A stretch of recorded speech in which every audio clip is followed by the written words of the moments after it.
Good evening, everybody. Welcome to the iRacing Esports Network and welcome to Italy. It's the first of two race meetings at the famous country, and starting off today we are not too far away from Bologna in Italy, and for the fifth race meeting of the season in the World GT Championship. Races 11, 12 and 13 coming your way today before we head to Monza near Milan for the Enduro race next week. In the commentary box then for this race today, or three races that we've got coming up today, it's me, Adam Bath, and Sam Fitzpatrick. Sam, welcome. Imola, it's one of the newer tracks on the iRacing service, and one venue I'm really looking forward to. It's going to be tough on the brakes, and we've got, of course, the really long straight coming from the second Ravazza all the way down to the Tamburello. So with a bit of luck, there'll be a bit of slipstreaming and a bit of overtaking too. Yes, absolutely. This circuit gained a bit of a reputation, I believe, in Formula 1. It was a little bit before my time. Of being impossible to overtake. They, of course, got rid of that silly chicane they had at the end of the circuit. And yeah, it does extend a little bit longer now, but no doubt overtaking will be quite difficult. And that turn one as well, it narrows so much on the entry. You got a little bit of a curve as well. And so we could see a few incidents down there. But no, I love the racecraft around this place. You really got to catch the other driver unawares. And, you know, it's one of the best circuits in the world to make laps around. Championship standings will run you through just before we get into the nitty-gritty that is qualifying here for the first race. It's Mark Fletcher that leads the way in the points. More on him in a moment. He's got a 35-point advantage over Christian Challener in second. And it's Kai Janssen in third, just under 100 points behind. And it's Camilleri in fourth, Brian Lockwood in fifth, Gazalban in sixth, and then 6 points behind him, Michael Evdoka. Then it's Christian Rose, Richard Gafenko up 6 spots after the previous race meeting at Zolder. Maxim Brilliant in 10th. Moving over to the Pro-Am category, it's Mark Woodhouse. There's a slender 12-point lead over Chris Word. And then it's Michael Blake in 3rd, Matt Bum 4th, and Ethan Bass in 5th.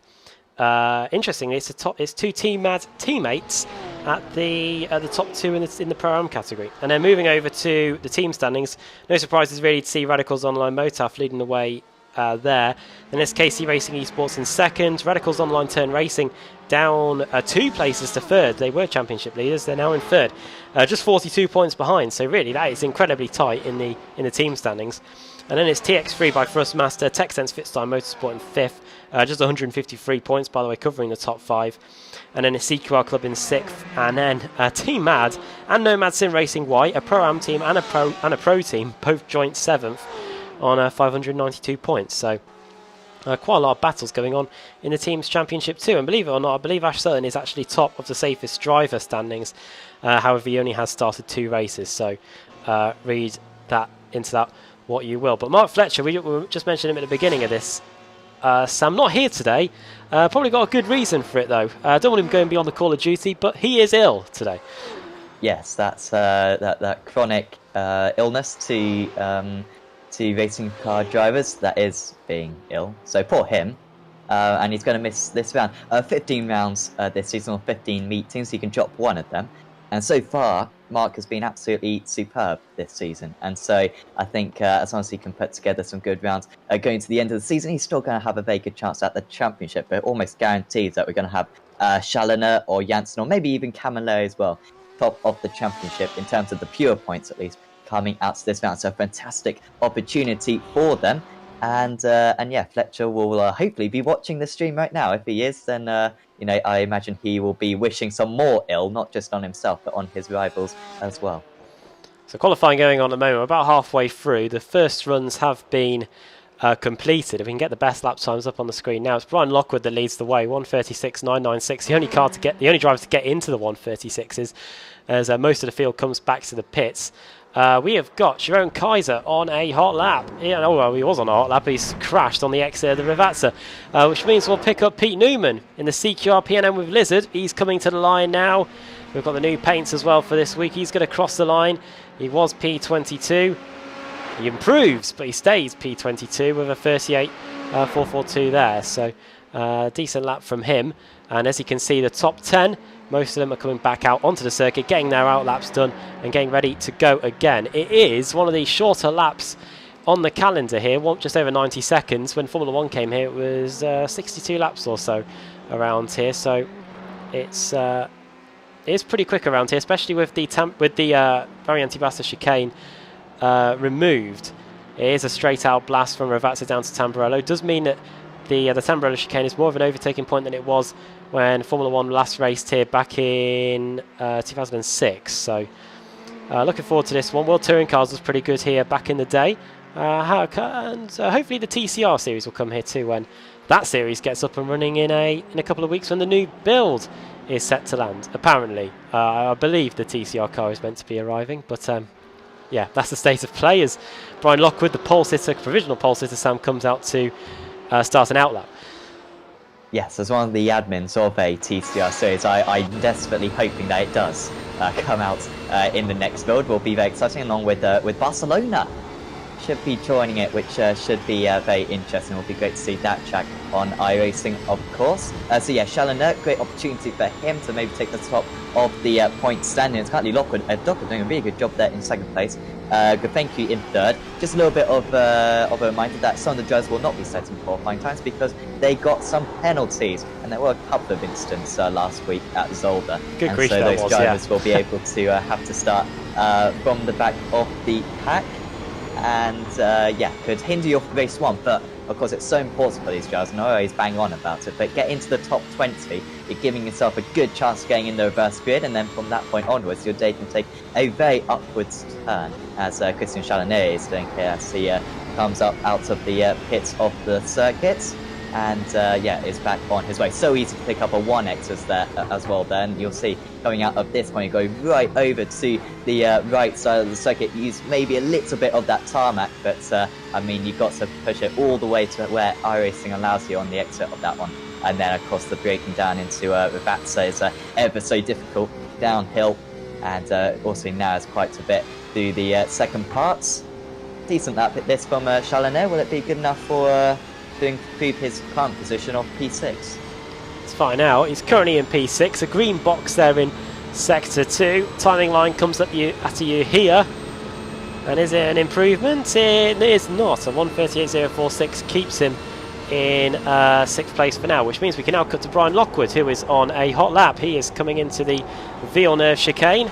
You can see the tyre marks being left on the left-hand side there from where everyone else has tried to gain as much lap time as they can without picking up an off-track. Is very similar in a way to the exit of Paddock Hill Bend, which is where we were for the start of this season.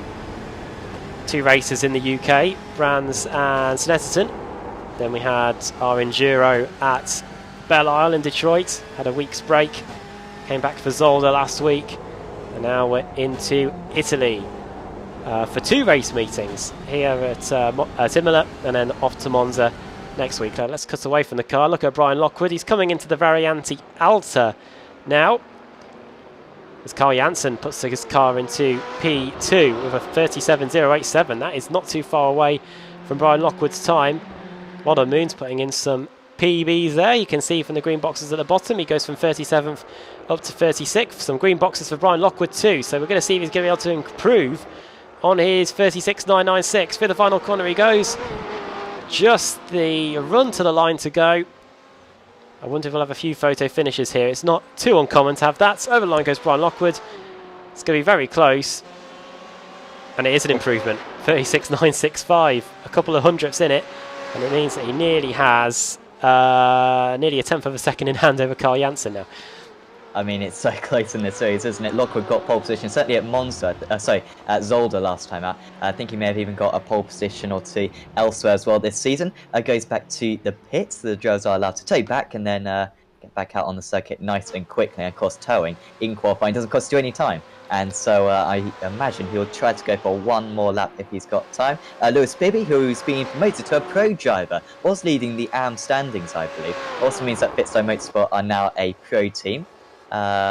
So we'll probably not be winning the category as they're not eligible for it anymore, but they're still 5th place overall in that championship. We got Freitas also crossing the line, and yeah, just waiting to see if anyone else can perhaps storm up through the order. Carl Janssen's about to cross the line as well, but this might just be an outlap for him. Righto. In fact, it was a lap, it was an improvement, but not enough to pass Brian Lockwood. He's still just under a 10th down on the pole sitter.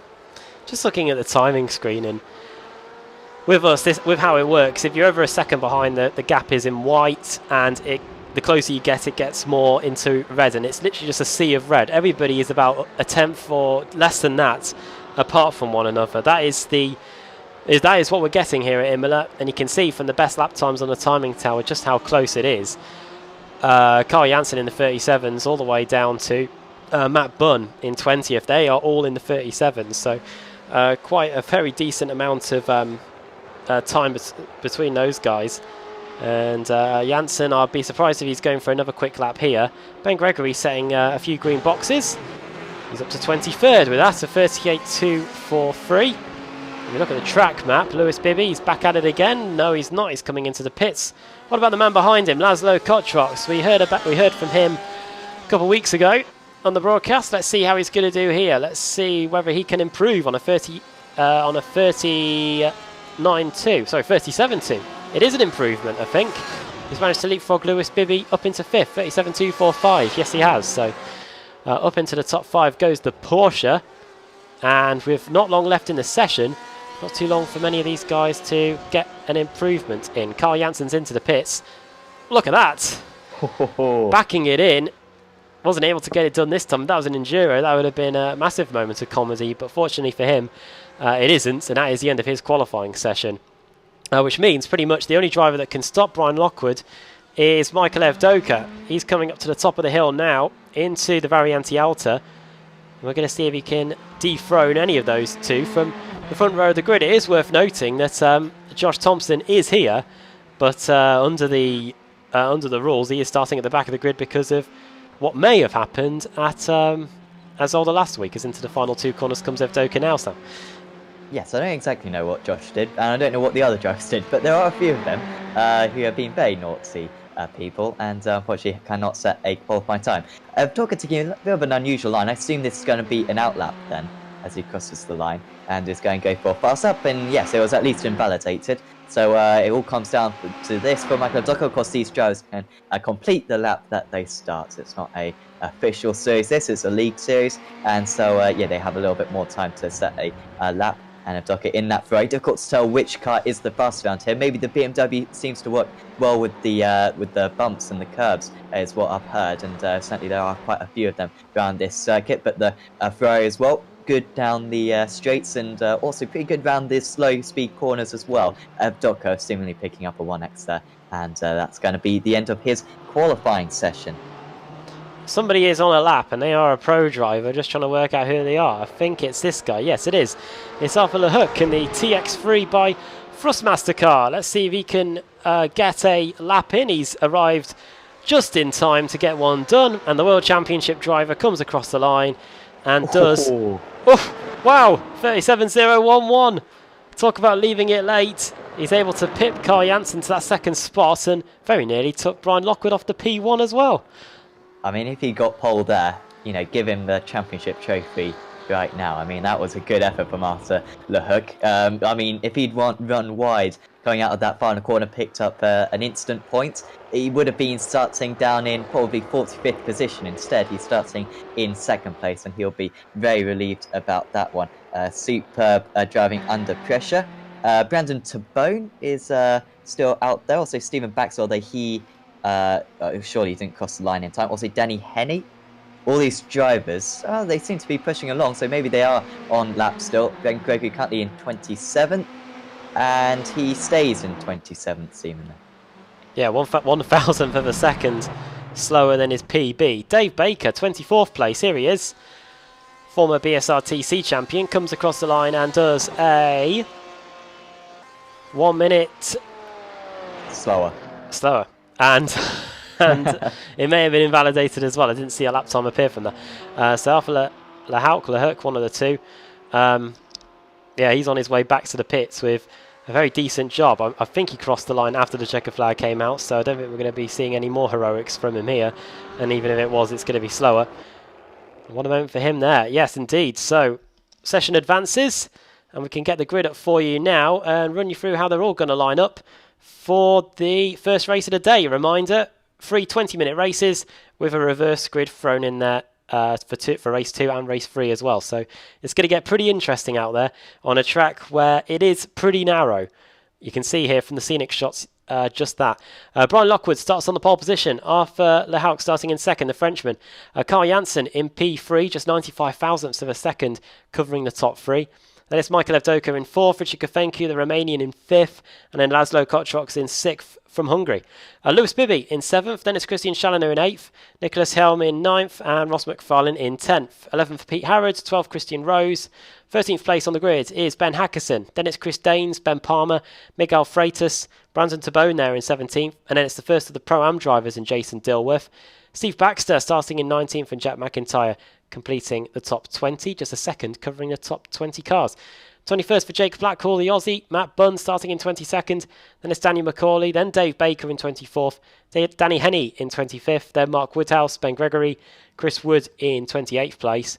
Then Richard Warmingham, Pete Newman in 30th. Then Andy Shield, car 007 in 31st. James Eagleston for Year 1 Fury Sim Sport in 32nd. His teammate Dennis Eipenberg starting in 33rd. Then Jerome Kaiser, compatriot, in 34th. Simon Underhill, 35th. Ethan Bass, the Scotsman, in 36th. Michael Blake in 37th. Then Ronald Moons, the Belgian. Rob Kuss in 39th. And then Mike Partington in 40th. Keith Camilleri, Marco Namella, Barry Baird, Billy Fletcher in 44th.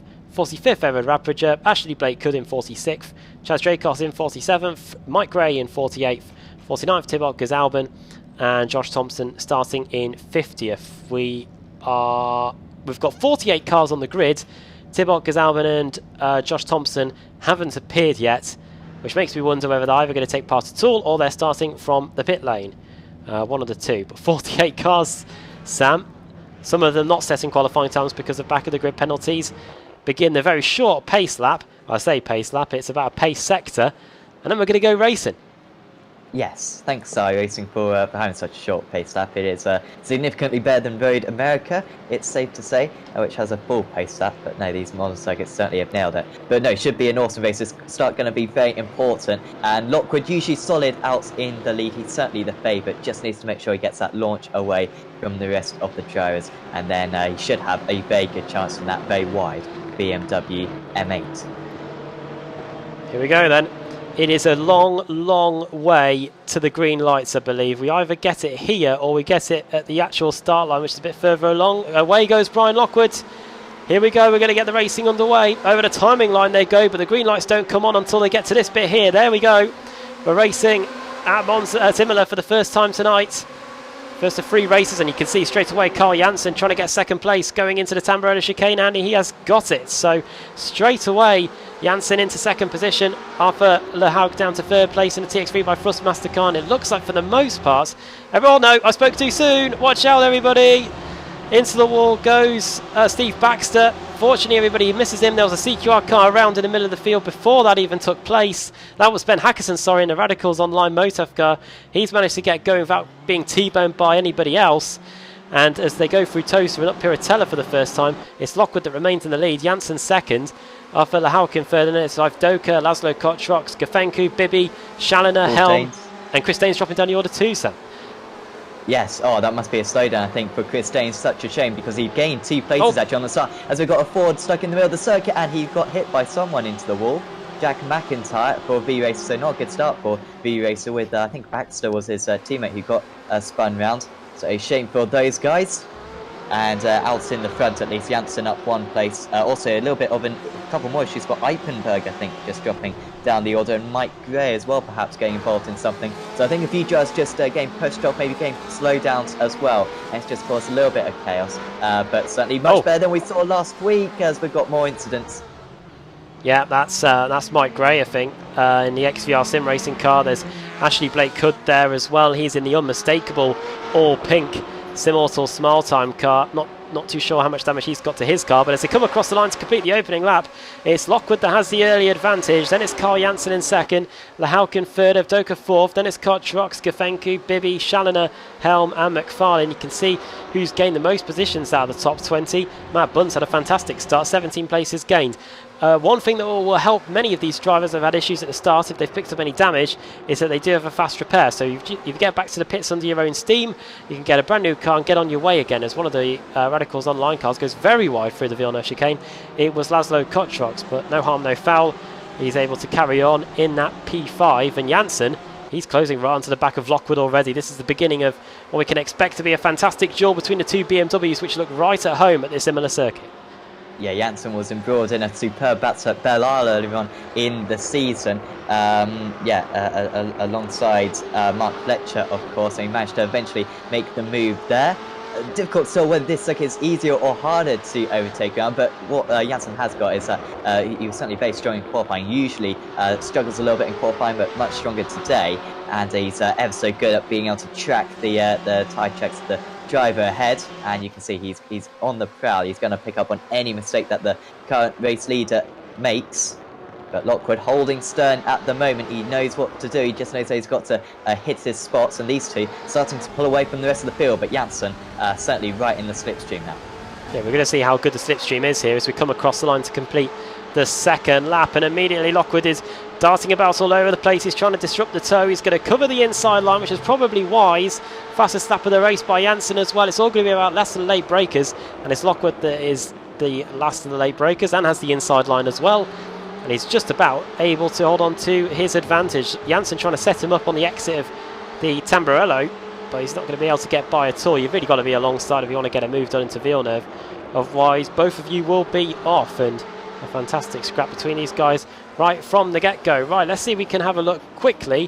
What on earth happened to Ben Hackerson at the beginning of the race? Here it is from the helicopter. Hackerson in the Radicals Online car. You can see him there. Right in the curb. Is he going to get hit by the BrickTech car? He is. And he gets on the brakes straight away, and unbelievably he's able to bail out of that and stop anybody from hitting him.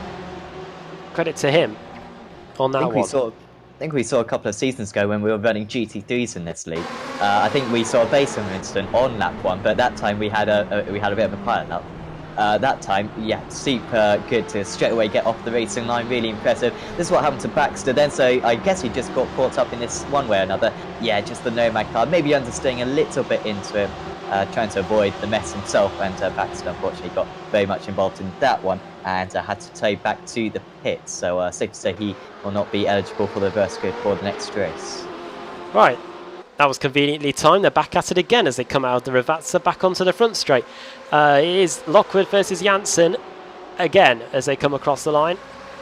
37.7 there by Janssen, 37.5 for Lahauk. Don't rule him out potentially, especially if these two start coming to blows. Into the Tamburello chicane. Oh, and they do already. Over the gravel goes Carl Janssen. That will almost certainly be a slowdown penalty you'd expect. And yeah, he duly gets out of the way.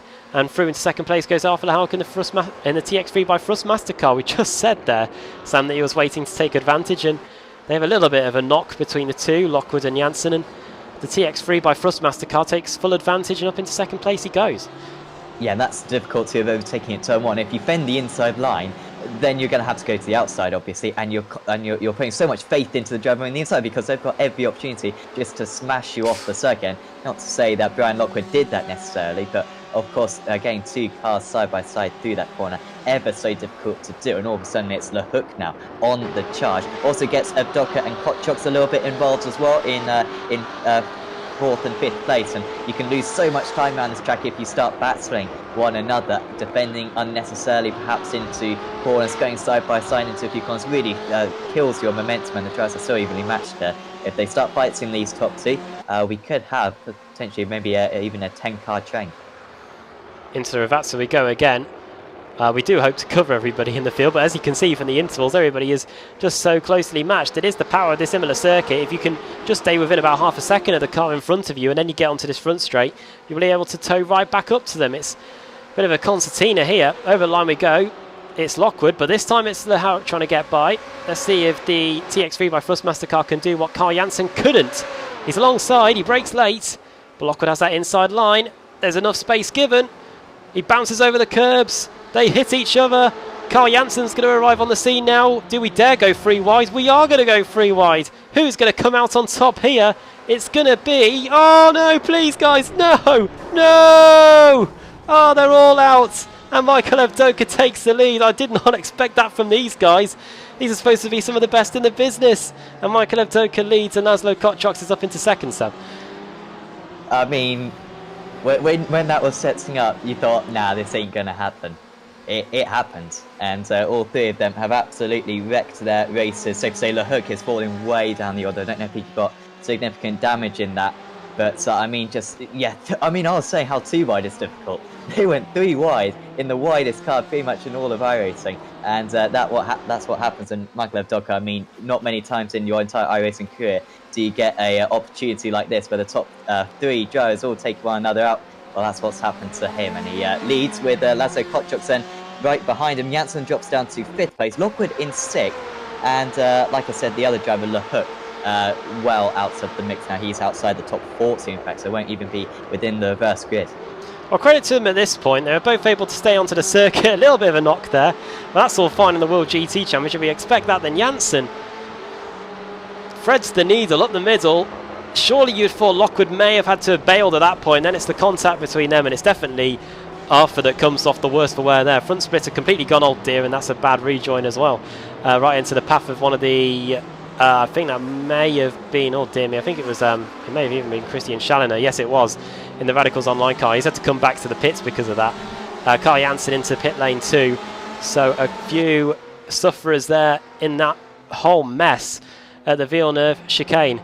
What it has done, though, is that Evdoka and Kotrox are laughing all the way to the bank at the moment and laughing all the way to the top 2 positions because they now lead. It's Lewis Bibby in 3rd, then it's Richard Kafenku, then Brian Lockwood in 5th. He's been able to somewhat come out of this unscathed, even though he was the one in the middle when it all took place. And then it's Nicholas Helm, Ross McFarlane, Pete Harrod, Christian Rose, Ben Palmer rounding out the top 10. And then we can take a look at our highest AM driver. And that's currently Matt Bunn, who sits in P14, but the fight for second in the Pro-Am category is very tasty indeed. Here it is. We've got Gregory, we've got Blackcore, we've got Woodhouse, Macaulay and Dilworth, all within a couple of tenths of a second of each other. So decent scrap going on here. Ferrari with 2 Porsches right behind him. Yeah, and Gregory up 11 places so far, so he really managed to got through that instance on the first lap impressively. But he seems to be the slowest out of these drivers. He seems to have that train, or maybe he's already escalated this train already. Well, it's certainly by the characteristics of Jake Blackpool. He feels like he's much faster. That Ferrari, though, should be the fastest car at the top end speed, and that's what you really need if you're going to defend around this track. Because the one main overtaking opportunity, of course, is turn 1. And yeah, as long as you goes to straight line speed, you can maintain a decent gap. But that's a good exit there from Blackcore coming out of the final corner. And Gregory will go right to the left side of the circuit. Blackcore puts his nose down the inside. He knows that that gap's going to disappear, almost hits the hit wall there. You can see that Ferrari really goes straight line speed, and Blackcore, if anything, his speed neutralising against the driver just ahead of him. Gregory with a very acute angle here. Blackcore round the outside, and well, that's how you do the move. Gregory was very respectful there on the inside, and Blackcore with a fantastic move. He's up into 2nd place in the Pro-Am category. Great move by him there, showing those guys at the front in the overall category how it's done. Mark Woodhouse has got Danny Macaulay right behind him, and he in turn has got Jason Dilworth breathing down his neck too. Dilworth lost 2 places at the start of the race. Gregory, by the way, gained 10. He's right up there. So too Keith Camilleri and Mark Namella, though you've both gained 18 spots since the race got going. Biggest loser, of course, Steve Baxter, the car that was in the wall on the exit of the Tamburello chicane. That was an overtake there. That was Keith Camilleri getting past Rich Warmingham, so that is the XVR Sim Racer car down to 23rd place. Keith Camilleri now 19 places to the good, up into 22nd spot now in the Ferrari as he continues his charge up the field. Battle going on here. It's the battle for 6th. It's Nicholas Helm versus Ross McFarlane. The Swede has done a good job up until now. I say he's been doing a good job all race. 3 places gained. And now Ross McFarlane is fancying his chances of trying to nick one of those spots away. Coming out of the final corner. Half the race gone. And this could get interesting going down the front straight. Yeah, apologies if I'm completely wrong, but I think Helm was at least fighting for a race win last time out at Zolder. I think he may have even won race 2. Might be wrong on that one, as Palmer goes past their Christian Rose in 10th place, so change of position. They are both CQR drivers, so, and there wasn't much of a fight put up there by Rose, so I imagine Palmer will go and hunt down the drivers ahead. Camilleri, who's usually a little bit further up than this, but he's kept making his way through the order as well. He's up into 21st place now. He is up 20 places, so I think he got a qualifying suspension. So has had to do the hard work, but crucially, he's got a good chance of maybe even getting on pole position for race 2 when we apply the first grid. So very good working from him. One disadvantage of being at a circuit with lots of grass around it is that we do get lots of off tracks on the event viewer. It's our challenge to try and work out which is worth going to. Edward Rappager and Arthur Lehauka crashed apparently, and Lehauka's had to tow back to the pits. I'm intrigued to find out what's going to happen here because oh hello. Right, this is Villeneuve again. Oh no, he's free wide at this point. He's carrying on without the front splitter. He's going to go on the outside. Oh dear. He's already crashed there once. He's crashed there again, and he's taken Rappager with him, and he's towed back to the pits after that. So just when he arrived late to qualifying, put it on P2, had that crash for the lead, and then has crashed at Villeneuve again. So I think he'll be hoping to hit Control-Alt-Delete, and things will be brightening up for race 2. But as we return to the lead, Sam, it's 2 tenths of a second between Evdoka and Kotrox. These guys now at the front, and this is something interesting now because we've got a Ferrari leading, and he did mention the top end speed. He's going to be trying to use every last little bit of that top end speed to try and make sure that that Porsche cannot get by between Ravazza and Tamburello. Yes, definitely. And so far, at least from what I've seen, Kotrox hasn't really got particularly close to making the move. This is a fantastic opportunity for these two drivers. I don't think either have won a race so far this season. Certainly Evdoka won at Road America, I believe, last season. I think that's his perhaps his only ever win in this series. Kotrox, this is his first ever season, and I don't think he's won a race. Maybe he came close at Brands Hatch, but I don't think he's actually won one. Maybe got a couple of podiums. So I think both of them are a little bit tentative. Both realise what an incredible opportunity this is, because this should be the battle for 4th and 5th. So it's the battle for 1st and 2nd, and they're working well as a team. They're still extending that lead out, and it will be a fantastic points haul for the pair of them if it ended like this. Bibi under pressure from Gafenku. Yeah, we haven't paid too much attention to that battle, to be honest, but yeah, Bibi doing well for Dixon Spitslow Motorsport, making a 1-3 for that team. And Gafenku as well in 4th. Lockwood maybe getting a little bit of damage because he's really struggling to keep up with these guys. He's another 3 seconds back. Got a nice bunch of cars here on the way after behind Ben Palmer. That is a picture of him. I don't know why it's you can just see the mouth, but there you go. Behind him it's Pete Harrod, then it's Christian Rose, Brandon Tabone and Chris Daines, all relatively close here as they come across the line. Just a couple of tenths a second in. There you go. You can throw a blanket over them pretty much. And at the front, Evdoka and Kotrox were just about a tenth of a second apart by the time they got to the Tamburello chicane. It's stretched just out a little bit now as they've gone through the Tamburello and Villeneuve chicane. 5 minutes, just under 5 minutes to go here in the opening race, and a lot to talk about in what's happened so far. Here is Ben Palmer then in the Sim Sports Racing USA car. There he is in the middle, trying to get by Ross McFarlane. Just 3 tenths of a second between him and the V-Racer car. Is doing a very good job at keeping all these guys at bay. The Ferrari using its top end speed to its advantage here, as back at the front it's still nose to tail between these two, and when we get to the line we will probably be about 16.5 minutes into it. So just doing a bit of quick maths here, we'll have about, I'd say, 2 or 3 laps left. I'd say about 3 laps left when we get to the line, so plenty of opportunity for Kotrox to plan where he wants to get his move done. Overtake going into the Acqua Minerale. That's Ben Palmer's teammate, Danny McCauley, getting by Marco Namella there. Namella, who's gained 20 spots in the Racecraft Esports BMW, having one taken away from him there by the Sim Sports Racing USA car. So that is McCauley up into 21st, Marco Namella down to 22nd. Yeah, unusual overtake there because it seems to be in the middle of Acqua Minerale, isn't it? Which is one of the toughest places to overtake on the entire circuit, but you got it done, and that's 21st position side by side between Bibi and Gafenku. Bibi was round the outside, Gafenku on the inside. He still got the inside, has Richard Gafenku. This should be the better line, although if Bibi can really sling it round the outside, he might have the inside for the next part. That is what Bibi is trying to do. Oh. This is really good racing, maybe a little bit of net code. I don't think that was proper contact. Bibi stays ahead though. And Gafenku maybe will be a little bit enraged by that. I think he's got a wise head though. I think he's quite an experienced driver. Might just settle for 4th place. Would still be a really good result for him. Little knock there. Indeed, there by between Bibi and Gafenku. That's what happens when you go too wide through the Villeneuve chicane. Here is this train that's still going on. There's one of the Year 1 SimSport cars, Fury SimSport, coming under pressure. That is James Eagleston battling away with Pete Newman, going over the top of the hill into the Piratella.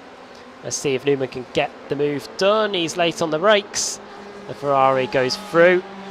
Eagleston gets a good exit though. You can tell he's been definitely hit up the back. Into Acronym Minerali. Watch out for Andy Shield as well there in the other Sim Sports Racing USA car. They are well populated in the midfield. And I wonder if one of them will be able to benefit from the reverse grid as well. Through the final corner then, here come the leaders onto what you would expect to be the penultimate lap here. And Avdoka must have had a fantastic exit from Ravazza, because despite Kotrox's best efforts, he's only going to get to within, well, 0.2 of a second by the time they get on the brakes into the Tamburello chicane. And he's going to have a pretty good lap here if he wants to try and take it to the final lap, barring, of course, Avdoka, our race leader, making a mistake. Just going to get up Avdoka's stats here just to see how he's been this season as they go into the Toast hairpin. His best finish 5th all season. So this will probably be on course for his best result of the season if he can finish 1st or 2nd. Shows the dominance of the guys in the front as well. Yeah, sorry just to interrupt there, but so yeah, Mike Partington dropping down the order. Oh yeah, seemingly. I think he's just got going again, hasn't he? Let's have a quick look at what befell Partington here. Looks like he'll be on his own. He's going to have a very decent view of a battle going on in front of him. Here's the Thrustmaster Movano driver. Oh, hello. Evasive action, wasn't it? He could see the BMW in front of him about to go spinning, and he got on the brakes, got on the grass, spun the car around, and he's got going again now, except he's only 35th. Mark Woodhouse, versus Keith Camilleri. Keith is through, but Woodhouse, Nemella is going to try and get by him again, going into the Ravazza. BMW pulls alongside and is just about through. Is Woodhouse going to look up the inside? He thinks about it, but that is Nemella through into 20th place again. Very close between Sabone and Rose as well as we start the final lap, Sam. Yep, one more lap to go, lap 13 of this race. And yeah, Sabone's done a good job beside 17th place. He's up into the top 10, so one of the biggest gainers out of the drivers in the top 20 or so. And he will try to catch up to the train ahead. Hopefully, for him at least, something happens to the drivers ahead, whilst his teammate Keith Camilleri trying to get maybe one last move done. This on Chris Daines for 18th place, and every place you gain, more likely to get into the reverse grid. So really important for Camilleri, one of the championship contenders. Remember, going to go for the inside would have been ambitious there. It's certainly an opportunity, but doesn't really get the exit either. So he's pretty much got the last couple of corners of the Ravazza, and that's pretty much it if he's going to be able to gain one more position in this race. Back at the front then, Ben Hackerson's crashed, by the way, so too Andy Shield. Will maybe take a look at what happened to those guys. Once the checker flag has come out, well, what drama in the opening race of the day. The top 3 taking each other out in the Villeneuve chicane, and these two are able to benefit. Coming to the checker flag, Michael Avdoka, whose best finish was 5th before this race meeting, is going to come through and take the opening race of the day. Laszlo Kotrox gets a podium as well, and Lewis Bibby is going to beat Richard Gafenku to the bronze medal here. He gets 3rd with Gafenku in 4th, and Brian Lockwood completing the top 5. It is 5th, but it could so easily have been 1st. Matt Bunn is going to come home and take the Pro-Am honours in the opening race of the day. Jake Blackhall is going to finish just a couple of seconds behind him in 2nd, and Ben Gregory is going to complete the Pro-Am podium. Keith Camilleri and Chris Daines and Marco Nemella all very, very close between those 3 at the checkered flag. And we've just got a few more cars to come across the line. Billy Fletcher and Andy Shield just over 1/10 of a second apart. Mike Partington and Danny Henney just a couple of tenths of a second apart. Everybody locking up the rears as they come across the line. Right, let's have a look at what happened to Ben Hackerson. Said he crashed. See where, or if he crashed. It's going to go up the inside here, one of the Team Mad cars. Oh, half spin, gets on the anchors and gets going again. That's what happened to him. Andy Shield, something happened to him here. Plus something happened to Dave Baker as well. He was running in the midfield, so I'm intrigued to see what happened to Dave there. Oh, nice fault at all there. Car 388, Billy Fletcher. Him and him coming to blows. And Dave Baker. This is coming up to the Variante Alta. This is Jake Blackhall trying to get by. CQR colleagues in a sense. Ah, Baker, just about missing the wall. And he gets going. Unfortunately, doesn't lose many more positions. I think he only dropped down to P16 in the end. So that's all the drama that unfolded on the final lap of the race, as the race back to the pits carries on. Yes, so some grudges perhaps to be settled, and some good turning circles on those Porsches. Of course, a big iRacing partner with the Porsche Esports Super Cup, I believe. Of course, catch that every other Saturday. I think that might be around this week actually, coming up. I think that's even at Imola, in fact, this Saturday. And yeah, plenty of the top drivers in the world will be taking part in that one. You can find that on the iRacing Esports Network. But yeah, I think it's time to go through the final results. And here they are. It's annoying that the results has had a bit of a paddy with us, because I would have liked to have seen how close all these guys were. But they are in the right order.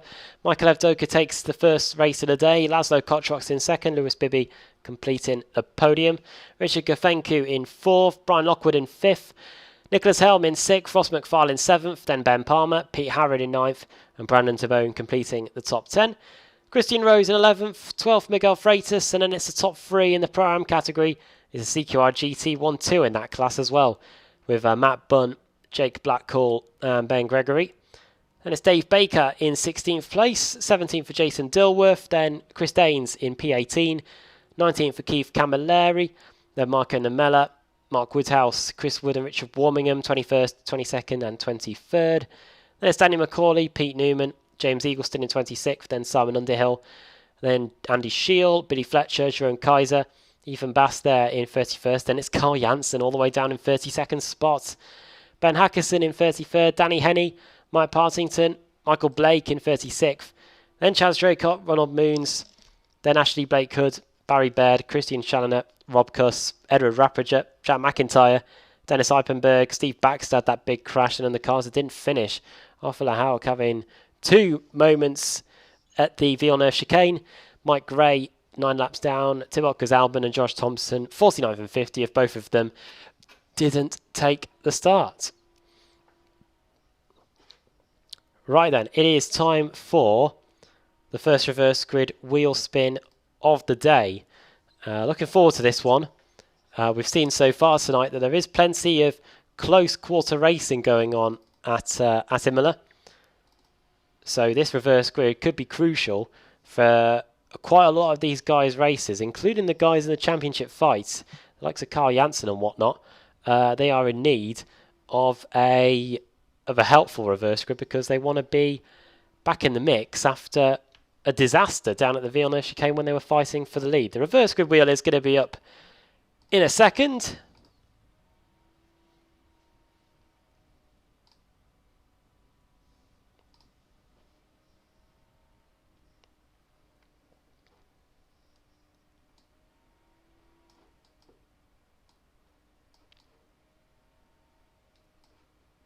Here it is.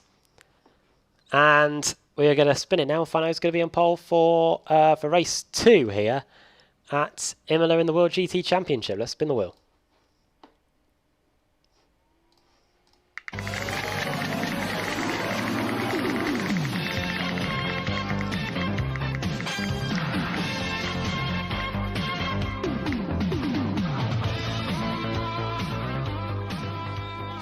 It could so easily have been 22, but it's going to be 16 instead. Who's that going to be on the pole then, Sam? So that'll be Dave Baker then on the pole position. He dropped down a couple of places right at the end there, and it'll be grateful that he didn't drop any more places. He'll be on pole position. Ben Gregory, who gained 12 places in race 1, he gets a deserved front row start with Matt Bunn and Jake Blackhall forming up the second row of the grid. So, well, yeah, pick a winner out of that lot. So you'd be hard pressed to. Yeah, which is why we're not going to, because we're going to take a quick break here on the iRacing Esports Network. But stay tuned, because when we come back, we'll be on the grid and getting set for the second race of the day of 3 in the World GT Championship at the Autodromo Enzo Adino Ferrari. Don't go anywhere.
Growing up as a kid in Oklahoma, where I'm from, the Chili Bowl is the biggest race that we have.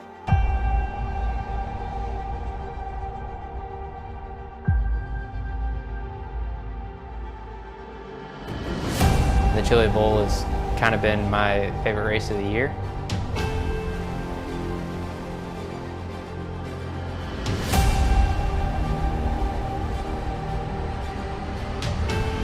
Growing up a dirt racer in Oklahoma, that's kind of the holy grail.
Coming for a splash.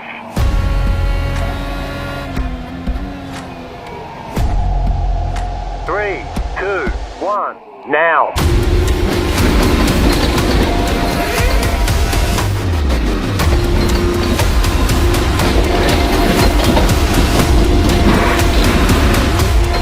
All clear. Punch it. Great job. You did really well.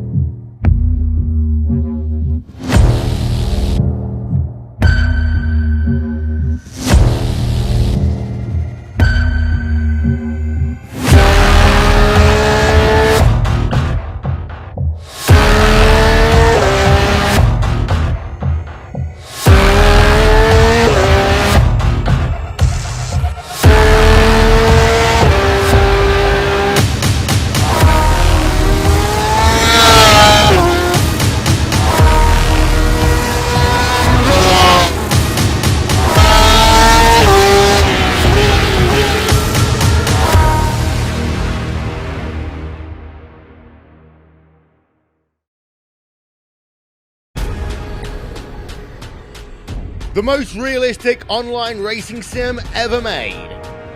This is iRacing.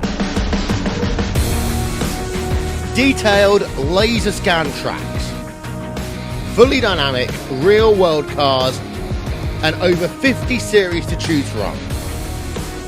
6 online world championships offering over $100,000 in annual prizes. This is the original esport racing game. This is iRacing.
Welcome back to the iRacing Esports Network. We're back at Imola. That's the second time I've done that today for the second race of the day in the World GT Championship. After a crazy first race, which saw Michael Abdoka take victory in the end after the top three took each other out at the Villeneuve chicane. We're getting set for race 2. And the first reverse grid of the evening, which put Dave Baker on the pole position with Ben Gregory in second. We've got some of the grid here to run you through now. Even at the speed I can do the grid, I don't think we'll be able to get through all of it by the time they come around to take the green lights. There they are now. It's Baker, then Gregory, Blackwell and Bunn. So a good opportunity for one of the Pro-Am drivers to potentially get a result. I did see Dave Baker put in the YouTube chat during the break that with him on the pole position, this could get interesting.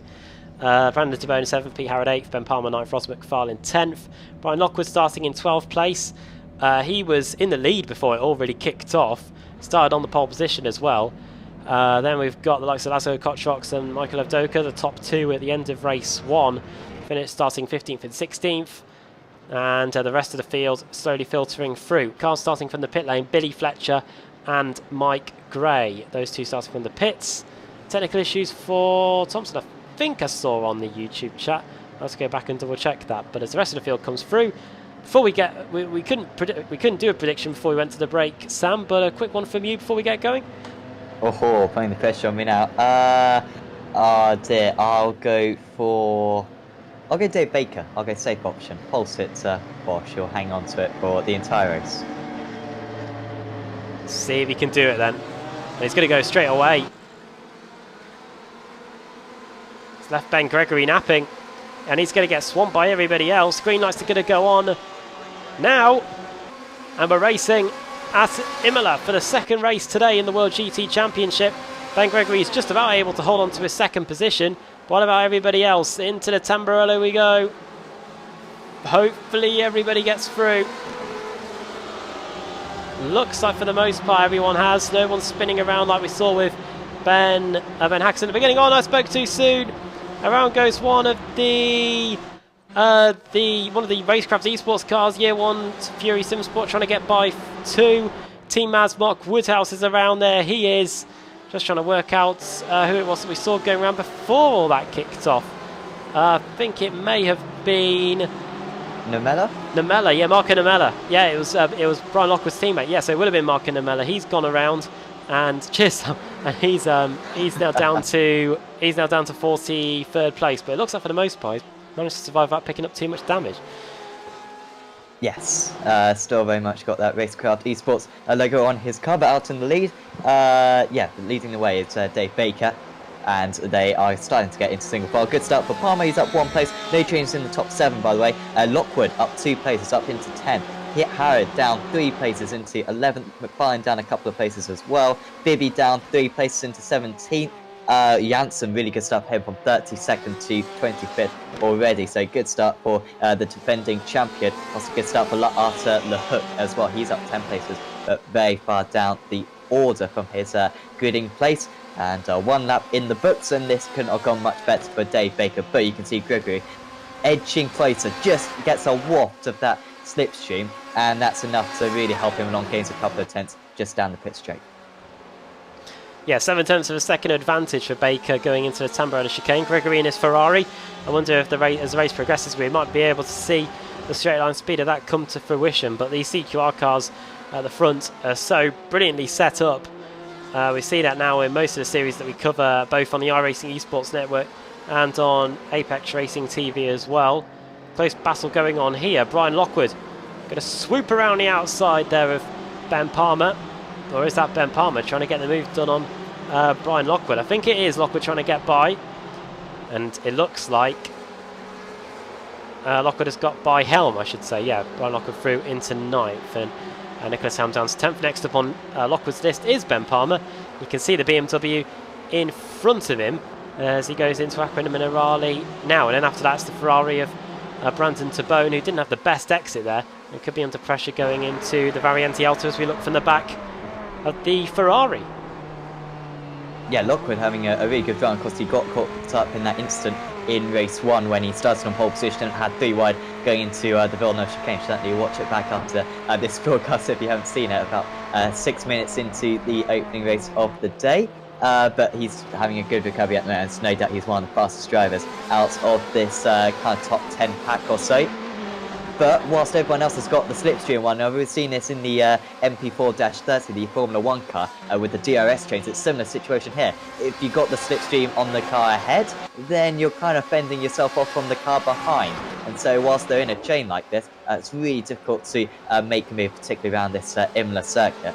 And Gregory coming under a little bit of pressure from Blackhall there, but Blackhall not quite nailing that first chicane and just drops a couple of tenths behind. Let's take a look at what happened at the start, shall we? This is going into the Sambrello chicane. Looking here at Mark Woodhouse, you can just about see Marco Namella in front of us. Oh, and he gets hit by the Ferrari. And then Woodhouse gets sent around as well. He just about doesn't get hit by anyone until further around the lap when Ashley Blake could, and it looks like Arthur Lahau could get it come together. You can see the TX3 by Thrustmaster car at the bottom of the shot. Into they go, too wide into there. Oh. Now the turning circle on the BMW. Oh my god, there's a pink car upside down. And yeah, he gets going again in the end. Ashley Blake could with a few cars falling by the wayside as well. McIntyre and Ronald Moons may have been some of them as well as we rejoin to live. And as David Baker scampers off up the road, it's now very much the fight for second as Blackhall is all over the back of the Ferrari of Gregory. However, with the speed of the Ferrari, you'd expect him to get a bit of respite on the front straight. We'll wait and see if that's going to be the case. Yeah, another good exit there from Gregory. He just falls away 0.3 of a second. And Blackhall will know that this is half a chop opportunity at a race win. Certainly it's no done deal if he gets this move. He might not even be able to catch up to Dave Baker, but I'm sure if he can get this move done, he might be able to pull away and get a comfortable second place. That's what he'll be thinking at the moment. Gregory just putting his car right in the middle of the circuit and nothing the driver behind can do.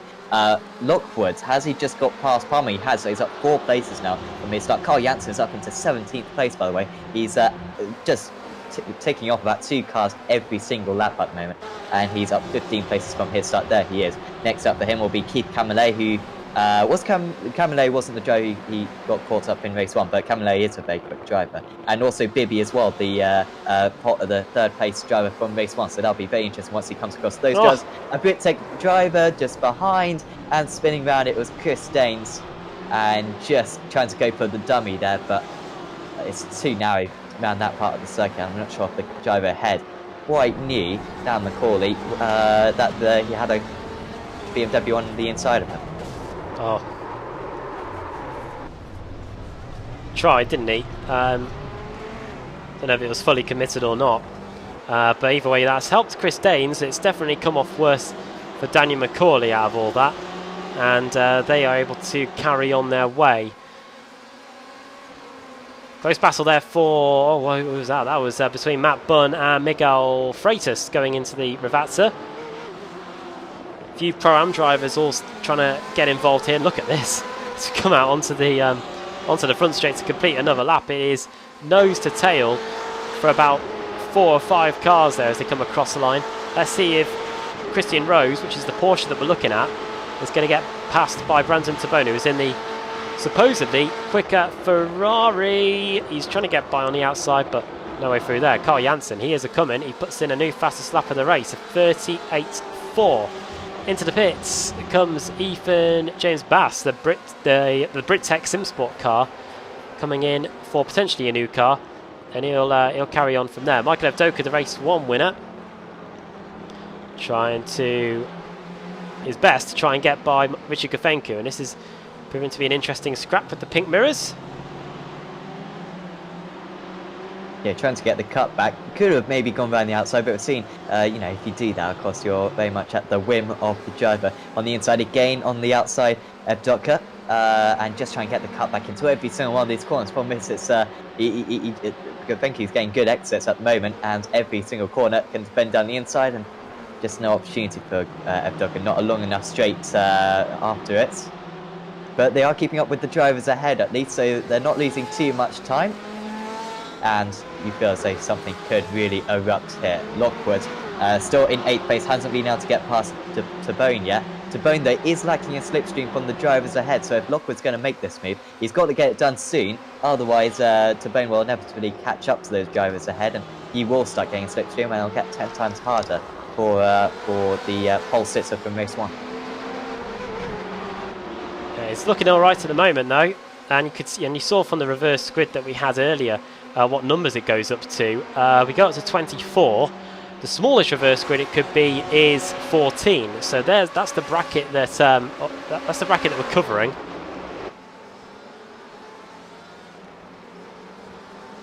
There goes Lockwood, straight past, so up 5 places now from his start, and 1.6 seconds. Catch up to Christian Rose now. As having to defend his Tabone, this is going to be a move from Ben Palmer around the outside in his BMW, and that's a really good move from car number 2, CQR Club. He's going to have to stick right to the inside. Tabone tries to come back once again. Now we've got a V-Racer driver on the inside. Nicholas Helm could be shoved out here, just about giving him room there. Credit to Tabone there for not shoving him off the circuit. Helm, this is going to be brave. Into, oh dear, off. Not too much damage for Helm, he'll get back going, but drops down to 14th place, even lower than that. May have been a slight bit of contact in there that resulted in that, and fortunately for all concerned, they were able to carry on without too much drama. No one going into the wall. Back here in the fight for, well, it says the fight for 5th. Well, you could theoretically say it's the fight for 2nd. They are all that close as we approach the half race distance in the 2nd race. Gregory, Blackhall and Bunn, all Pro-Ams, all doing a fantastic job currently. 3 of them are in the podium positions, and then it's Freitas trying to chase them down, and then it's Rose, and then of course it's Brian Lockwood, the pole sitter in the qualifying session for race 1. Ross McFarlane is a man on the move. He doesn't want to be in 10th place for long. He started there. Is he going to try and get 9th? He's going to try anyway, and up the inside he goes of the KC Racing esports car, and through goes Ross McFarlane into 9th place. And here's another battle. It's Christian Challenot who's up 16 places. That 16th place is his for the taking, and he's taken it. He's passed James Eagleston in the Year 1 Fury Sim Sport car. Challenot up into 24th. James Eagleston down to 25th. And if the reverse grid was to land on 24, it would be Challenot on the pole if he's to stay in that spot.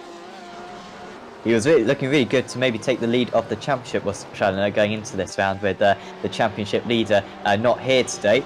As Blackhall dropping down, the CQR, oh shame, he was still right on the tail of Gregory, I believe, but maybe just a self-inflicted spin there, and he drops down to 18th. Where is he? 18th. So he might get within the reverse grid, but not quite sure. Shame for Blackhall. This is how it happened then. And it was just a small tap, wasn't it, from the car ahead of Gregory, and just unsettled the car ever so slightly.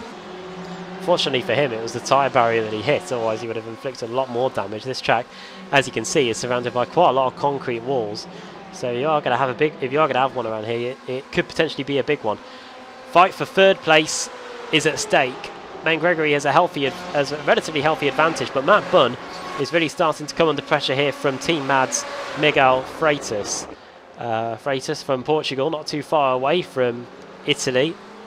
Actually, no, it is quite a way away from Italy. Geography coming in handy here as they go through the Tamburello chicane. Different time zone, in fact. Into the Villeneuve chicane now, and it is CQR versus Team Mad, 2 teams that know each other well, and Matt Bunn will be hoping, as we're now 12 minutes into this race, it'll be able to keep Freitas at bay for just a couple more laps. Yeah, this would still be a good podium for Bunn. Remember, he starts in 4th place, so he has gained 1 place from his start. But certainly must be stressful. These 20-minute races, I mean, when you're in the position that Bunn is compared to maybe the position that someone like Carl Janssen is in, this race will race past for Janssen. He'll be thinking, why are there more laps for me to gain some more positions? Meanwhile, for maybe Gregory and Bunn, and also Baker as well out in the lead, they'll be thinking, why is this going on for so long? It's completely different mindsets for these drivers. Freitas will be just thinking, how have I not got past into the podium places as Dilworth is dropping down the order along with Blackwell again. So a second spin for Jake Blackwell, apologies, and was running in the top 3. Long way away from that now. What's going to take place here? Oh, he tried. That accident happened about a few hundred metres away from where he actually ended up. And poor Jason Dilworth had no way of avoiding all of that when it took place. Let's go on board with him. He's going to be like, please, Jake, no. And eventually does hit him. On board we go with the Nomad Sim Racing black car into Aquanum and Arali. Everything seems fine at this point. He's going to see Blackwell sliding. He's going to try, and then nothing he could do. He's now in 26th. From elation of gaining a place to commiseration of losing several. Thank you then, being overtaken by, is that Janssen? Oh, so something's happened to Janssen. He's dropped 2 places. Oh, sorry, no, I apologize. I'm getting confused with Janssen and Lockwood. Apologies. Janssen then moving up to top 10 now. So took him a little while to catch up to that little gaggle of cars. He got past Bibby a while back, to be fair, and has just been picking them off one by one. And well, how far up the field could he get? Maybe 2 more places, perhaps McFarlane and Tabone. That might be about it for him. Or the defending champion car number 1. Lockwood, meanwhile, what can he do? Could he get a podium still out of this? It would still be good points for Lockwood after a good race 1. I mean, it was a top 5. It could have been a win, but it's still very healthy points in comparison to the top drivers in the championship. So an opportunity for a couple of the midfield drivers to really get themselves back into championship contention today. And if even if Lockwood could only finish where he's running at the moment, that would still be really healthy for his charge. But these 4 drivers absolutely line astern. They're all catching up to one another. No one's got a stronger slipstream than one another, and Lockwood just cannot make the move. Side by side, almost by the drivers ahead. Lockwood tries to go around the outside. There's no room there, and he might even be vulnerable from the drivers behind. Here comes Freitas then, trying to get the power down. But he's not going to be close enough. Really got to be careful. Here's Lockwood from Christian Rose, but Rose far too experienced, far too wise to fall for that one, and just settles back in position. Yeah, there was a little tiny tap, I think, by Freitas to the rear of Bunn going into the Tamburello chicane there. It almost unsettled both of them. Lockwood had to almost take evasive action onto the sausage curbs, and Andy Shields gone off at Villeneuve. He's come back on. He's in 22nd place, just rejoining ahead of the Year 1 Fury Simsport car there of James Eagleston. And they're all chasing down, it's not Richard Kafenku they're all trying to get by, it's Richard Warmingham they're trying to get by here. Here's the XVR Sim Racing car. He's in 18th place, then it's Ben Hackerson behind him in the Ferrari, and then it's the Radicals Online Turn Racing of Challoner, and off goes Warmingham. That will give them all their positions. Through goes the Ferrari, through goes the Porsche, and I think the the T-Mag car is going to go through as well. Indeed it is, so Chris Wood up another place as we go back to the scrap that's going on still for second place, as we've got 3.5 minutes to go.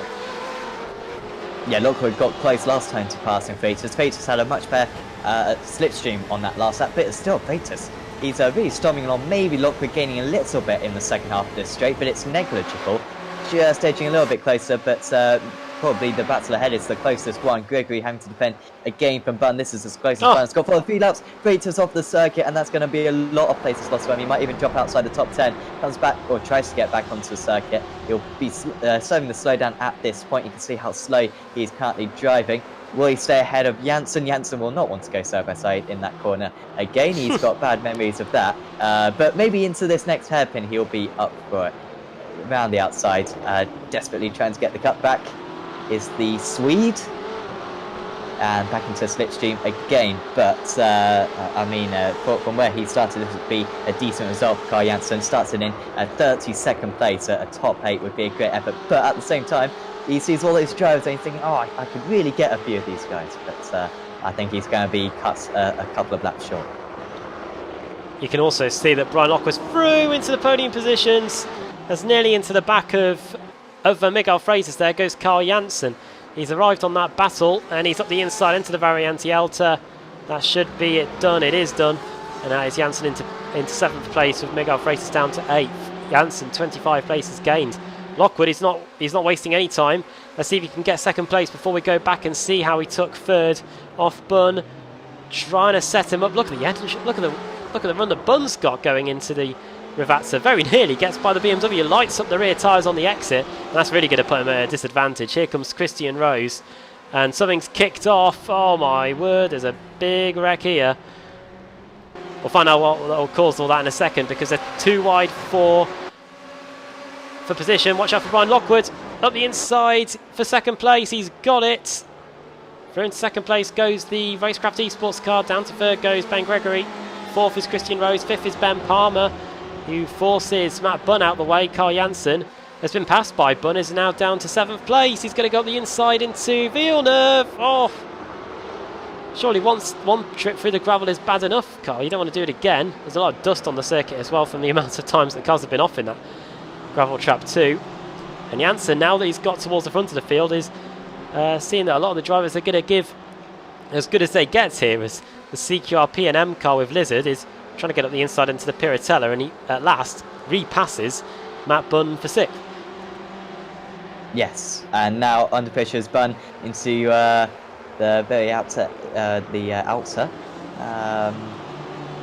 holds on to it though. Struggling on the exits though is Bunn. The track temperature is so hot around this circuit. If you just slide the rear tyres in one corner, it can really wreck your grip for the next few laps, because there's no let off for the tyres. Maybe that you've got that pit straight, but apart from that, it's really a lot of load on these tyres. No let off whatsoever.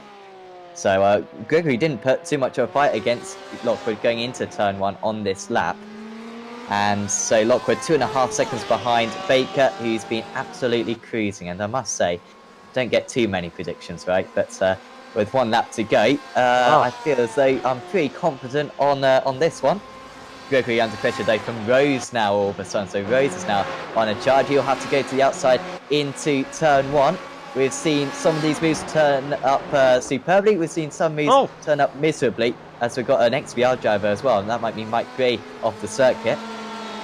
Rose still trying to line this one up. The XVR driver doing a good job staying off the circuit. Rose going to have to carry lots of speed around Villeneuve, but he's reluctant to put himself into an awkward position. This might be Rose's best result of the season, actually, up in 4th place.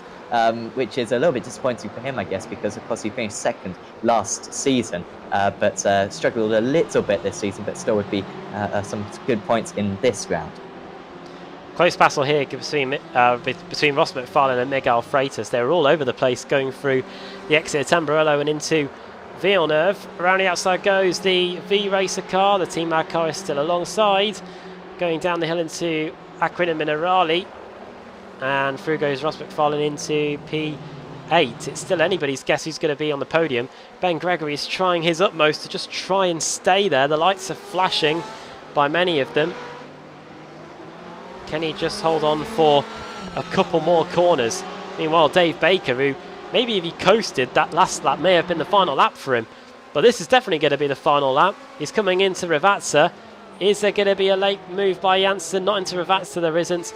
Dave Baker comes out of the final corner. He's going to take the win. The checker flag is at the ready. There it is. Dave Baker wins round 2 of the day in the World GT Championship. Brian Lockwood, 10 places gained, finishes in 2nd. Ben Gregory is just going to keep Christian Rose at bay to finish 4th. Carl Janssen, 27 places gained to finish in 5th. Top hand, by the way, Ben Gregory in 3rd. Then it's Matt Bunn, the 2nd highest dam, in 7th.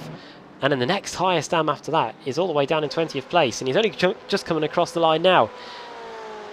It's Chris Wood.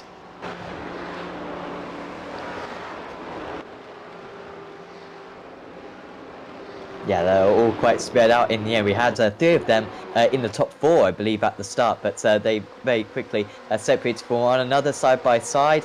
Fletcher trying to get it at the line, he didn't. It's a while until you get to the checker flag there.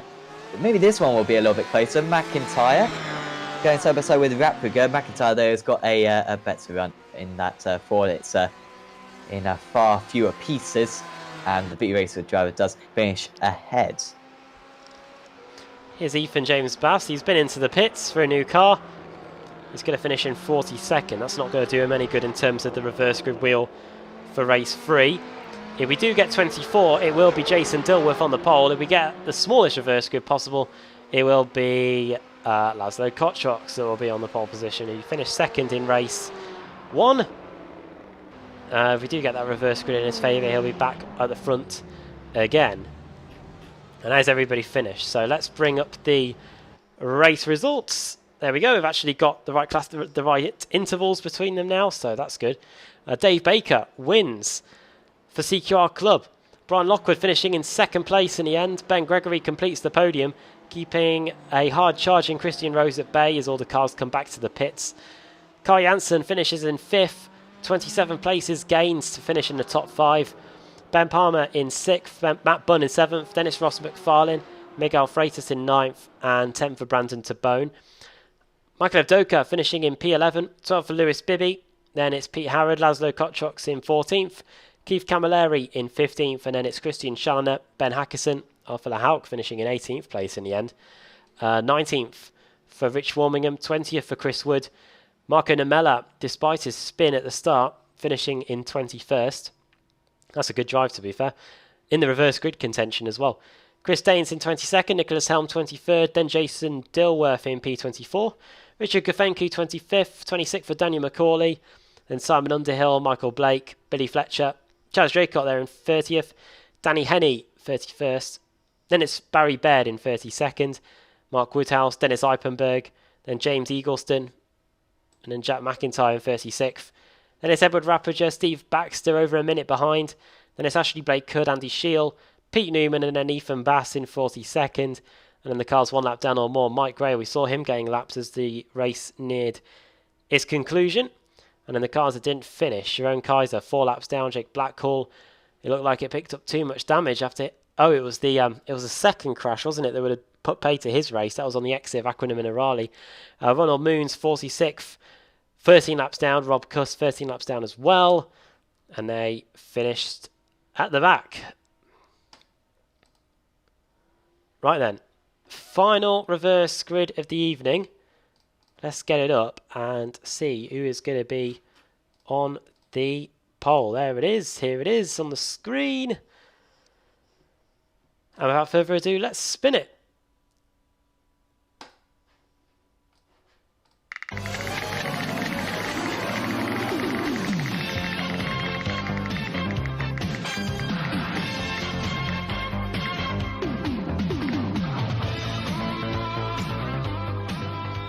It's very nearly 16 then. It's going to be 22. Sam, who's that going to be on the pole for the final race? That'll be Chris Daines on the pole position. He'll be alongside Marco Namella on the front row of the grid. He got involved in a bit of a crash, didn't he, actually, in that race? So he dropped right to the back, got back up into 21st position, and that's his reward. Chris Wood and Richard Warmingham will be forming the second row of the grid for race 3. And also Arthur Lehook, shout out to him. He gained 28 places in that race too, and he'll start in 5th place. So perhaps he'll be one of the favourites for that one. Yeah, looking forward to this final race. A possible chance of redemption for Lehouk after that mess down at Villeneuve, which he was involved with in race 1. We're going to take a quick break then on the iRacing Esports Network. When we come back, we'll be getting set for the final race of the day at Imola in the World GT Championship. See you in a minute.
Growing up as a kid in Oklahoma, where I'm from, the Chili Bowl is the biggest race that we have.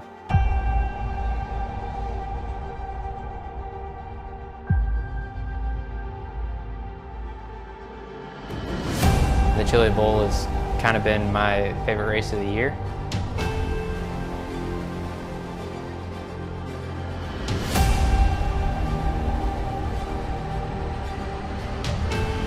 Growing up a dirt racer in Oklahoma, that's kind of the holy grail.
Coming for a splash.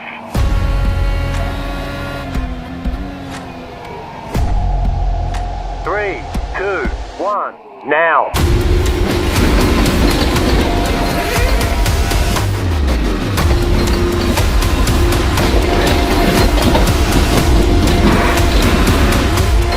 All clear. Punch it.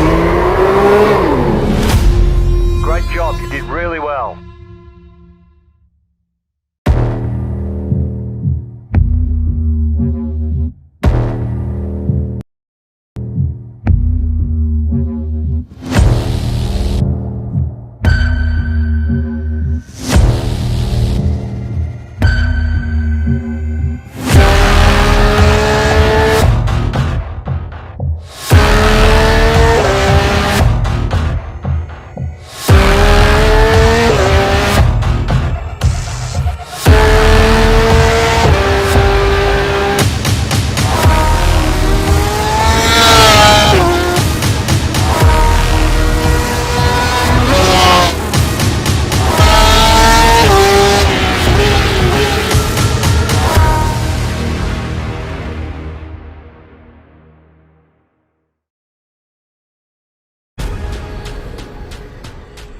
The most realistic online racing sim ever made. This is iRacing. Detailed laser scan tracks, fully dynamic real world cars, and over 50 series to choose from. 6 online world championships offering over $100,000 in annual prizes. This is the original esport racing game. This is iRacing.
We're back and we're on the grid. Well, we're getting set anyway for the final race of the day in the World GT Championship here at Imola.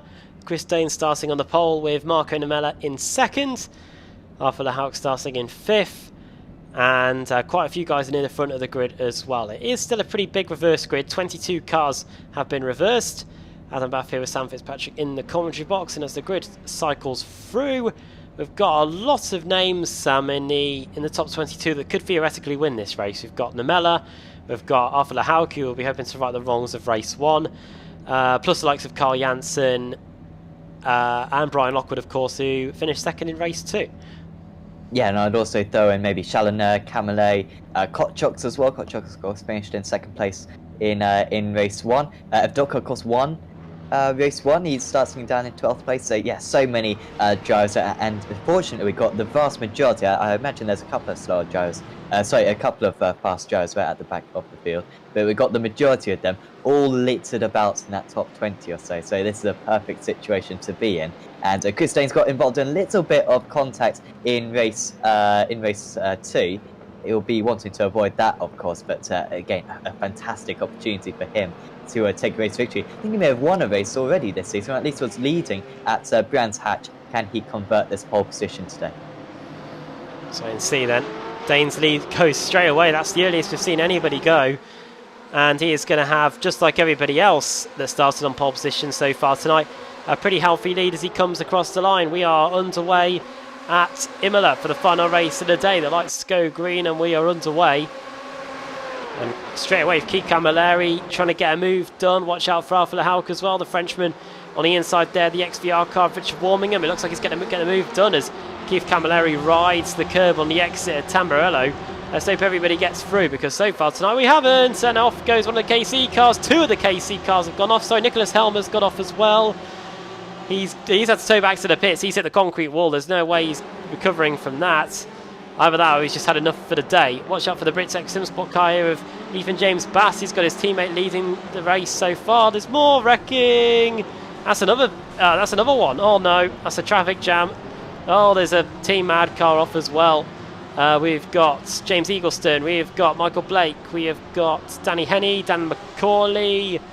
Quite a lot of cars off. Yeah, Simon Underhill involved in that one. He was, I assume that the Nomad car, he got involved. Side by side for, or was that side by side? Maybe just slotting back into position. Apologies. Fight amongst 5th place. Challoner dropping down the order. A couple of drivers really off the circuit. There you go. They're having to miss the chicane. Maybe a slow driver there blocking the chicane. They all had to miss it. From the drivers from about 8th down to 12th. And that's going to be a big slowdown on this opening lap. So disappointing for those. Freitas are going to be painfully slowed down that pit straight. So too is maybe if Docker maybe got involved in that one. He's really slow. He's trying to hold up the rest of the field. Not to lose too many positions. We've got more drivers around, a couple of CQR drivers making contact with one another. It was one of the CQR BMWs. And this is 3 wide on the second lap, off into the wall. That's Ross McFarlane, who hasn't had the best day. Got caught up in a crash in race 1. And it's happened to him again in this. And really got chaotic in the second half of that first lap. And he's got to do a full lap before he can get back to the pits. What a nightmare start for him. Here the position gains at the end of the opening lap. Then it's Chris Dane's lead. It's not Eric Namella. That's Eric Lemella. Marco Namella in second place. Then it's Arthur Lehauk in third. Then it's Chris Wood fourth. Fifth is Richard Warmingham. Then it's Ben Hackerson, Keith Camilleri, Kotchuk, Evdoka and Janssen rounding out the top 10. 8 places gained already for Carl Janssen.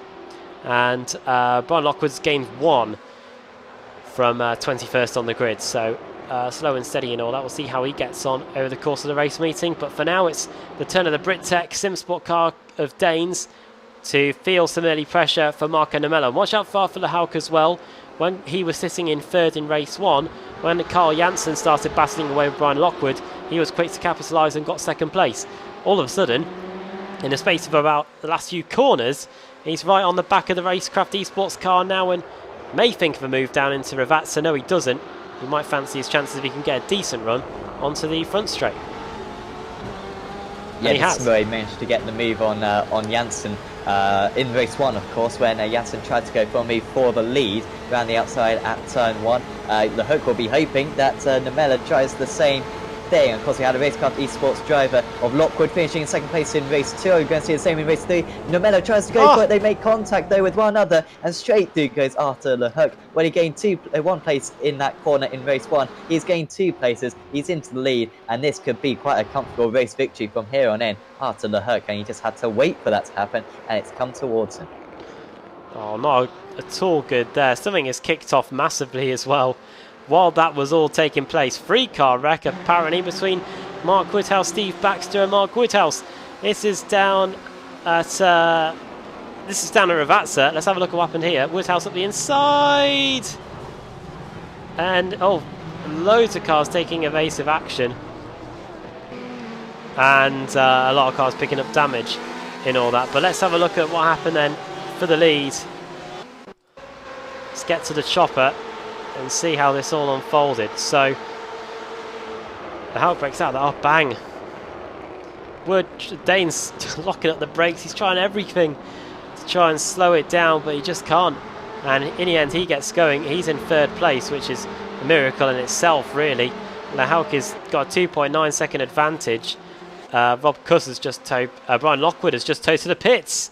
So Brian Lockwood, his race is run, and I think he's done for the session as well. Let's have a look at what happened. He'd only gained 1 spot at the beginning of race 3. This is the exit of Piratella. This is going down to Aquina Minerali. Is he going to try and get up the inside into there? No. Oh, is he going to touch the grass? No. Oh dear, no. Oh, really? And he gets mangled in the. He's mangled in the barrier, which is somehow possible, but it's not. Yeah, that is how his race fell by the wayside. I think that was Dave Baker who was spinning into him. Not 100% sure, but I think that would add up. I think they were just behind Ben Gregory at the time. So it was looking like Lockwood was by far the biggest point scorer from the first 2 races. A 5th place and a 2nd place. Not in this race 3 though. Here comes Moons losing out to one of the Nomad cars. Apologies, not quite sure who that was. Simon Underhill. Apologies, who got involved in that first lap crash, I believe. But not too much damage on that car, so he's still got some good pace. Pete Howard, who's been in the mix today. Some decent results, I believe, for Howard so far. And he's up there in 12th place once again. I think he's had all top 20 finishes, which is a really good points haul for him. Under big pressure, though, from the KC Motorsports driver. Behind are Brandon Tabone. And with Miguel Freitas and Ben Palmer, Christian Challoner, all behind. Also Billy Fletcher, good to see him out there for the first time, I think, this evening. Some very quick drivers queuing up. Fantastic scrap going on here for 12th place. It is pretty close as well, as you can see in the fight for 2nd. Just 4/10 of a second behind Chris Wood's Danes. So it's the battle of the Chris's. Watch out for Ben Hackerson as well. He's in that Ferrari, which has got that straight line speed. Let's see what it is when it's like when it's up against a BMW here. The Radicals Online Motor car, which was leading the team's championship going into this one. Danes, you've already gone onto that Tamburello gravel once in this 3rd race. You don't want to do it again. And he very nearly gets tapped in the back by Ben Hackerson. Maybe the slightest touch. Watch out for Keith Camilleri. Here he is. He's alongside going into Villeneuve. Somehow there's room, and a fantastic move around the outside by the KC Racing Esports car up into 4th place. Yeah, that was mega impressive. On the inside, often the outside is actually the better line as long as you're ahead going into the corner, but was really deep into the first left-hander and managed to, in the end, buns it all up. Good respect, though, from the driver behind through all of that. So Camille can set its sights now on Chris Dane, so a podium still very possible for him side by side for Palmer, who's had to make a lot of moves up today. Hasn't been the perfect day for Ben Palmer, but still some one of his best rounds of the season, I think, and he's up into 14th place ahead of Miguel Freitas. Christian Challoner in there for good measure too, and he's got a decent run on the exit of Aquina Minerali up towards the Variante Alta. Let's see if he can get a move done there. It's a very good late break in there by Freitas to keep the BMW ahead. Let's fly off up the road to the exit of Ravazza, because here they are again. Chris Wood onto the front straight. Team Mad as a 4/10 of a second advantage again over Chris Danes, who is definitely now under pressure from Keith Camilleri, the Maltese driver, aiming to try and dethrone Danes from the final spot on the podium. Let's see if he can. He's up the inside, potentially into the... Oh, wow, what a move. Nearly, wow. I thought he wasn't going to make the corner then, Chris Danes, as he got on the brakes. And he very nearly was in second place when it looked like he was going to be losing it. I mean, I don't think that was a deliberate move, but it was almost absolutely superb, as he was saying. But Danes settles back into third place. No doubt that he's faster than Chris Wood. But Wood there, really early on the brakes going into turn one. He's probably feeling the pressure quite a bit. This would be maybe his first podium ever in this series. I'm not quite sure. And it's realistic that he could hang on to it, even though we've got quite a long way to go in this race. But the drivers are really starting to keep behind. Namela, of course, involved in this one. Now warming him, and Kotchuk and Janssen all getting involved. Danes makes the error on the exit. Piratella and through goes Danes into second place. Oh, he in turn makes a little bit of a mistake on the exit. Aquinum and Arali. This is now going to allow Chris Wood the opportunity to try and take that second place back into the Variante Alto. And this is just bunching things up even more. Camilleri trying to get by.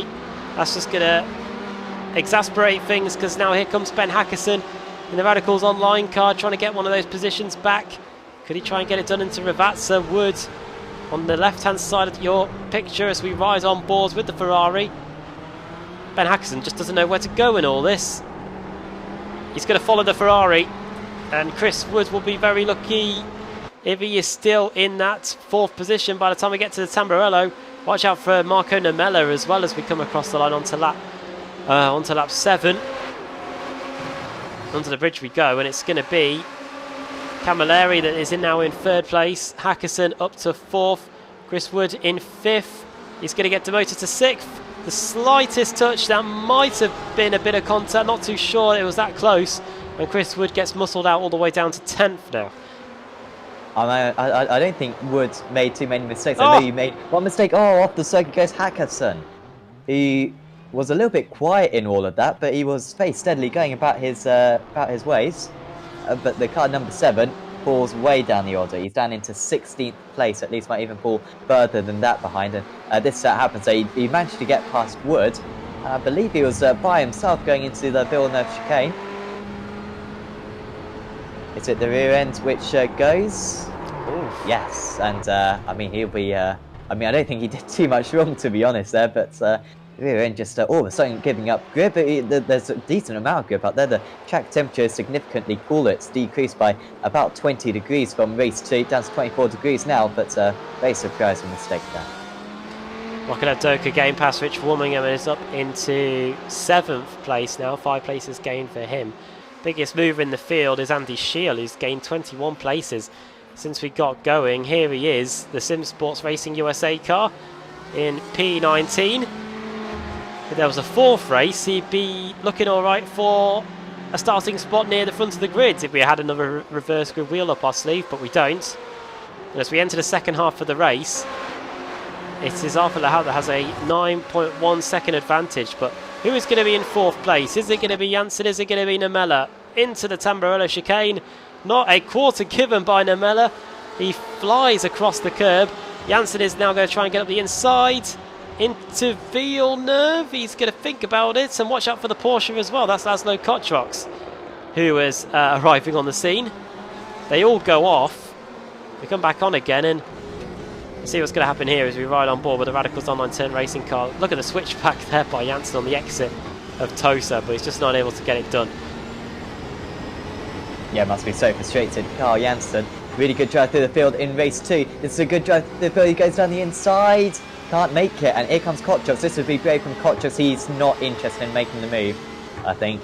But he realised that he's already been overtaken by Janssen, of course, so he doesn't feel like being overtaken by him again. So we'll just hope that these two make a collision, which is not off the cards, off the table by any means. They've got Evdotka right on their tail as well. Warmingham just makes a bit of a mistake, I think, because Bibby's just got past him. So maybe a little bit of a slowdown for him. As once again, Janssen this time with a much better line. I think he's going to have this one down into the final couple of corners, which will be brave from the racecraft driver on the outside to keep him there. But backs out a bit wisely. And at the same time, it's wheel to wheel between Chris Danes and Keith Camilleri. It was Danes that just edged out the Ferrari there over the timing line. But it looks like it's going to be the KC Racing Esports car that's going to get second place into the Tamburello chicane. Up the inside goes the Ferrari, and through goes Keith into second. Danes down to third. Next up is Carl Janssen, who is 1.4 seconds away. But now that he's by, I don't know what's going on there as they I don't know what they were doing. trying various lines there. Oh, Andy Shield, he could be about to gain even more positions. He's trying to get by Dave Baker, the race 2 winner, through the Tamburello. The Ferrari set to line up the Porsche. Billy Fletcher and Pete Harrod very close. You can see that just at the top of the picture there as they went through Villeneuve. Now here come these guys. And a great run by Shield on the exit. Is he going to try and toast it? This is where I rammed Dave. Oh no, Bob! He's done what I've done. And he's hit Dave Baker. And through goes Barry Baird in a Nomad Sim Racing white car. He might try and get past Dave Baker as well. As they go over the top of the hill and into the Piratella. Does the BMW fancy it? He's going to risk it. Very close there. And it's going to be wheel to wheel into Acronym Minerali. It's usually the inside line that prevails here. They're just about giving each other enough room to go wheel to wheel there. And eventually they reach a resolution. But it's not over yet. Here comes the Andy Shield Ferrari again. He's not able to get by. Oh dear, he's going to be a massive disadvantage there, Barry Baird. And through goes Shield into 19th place.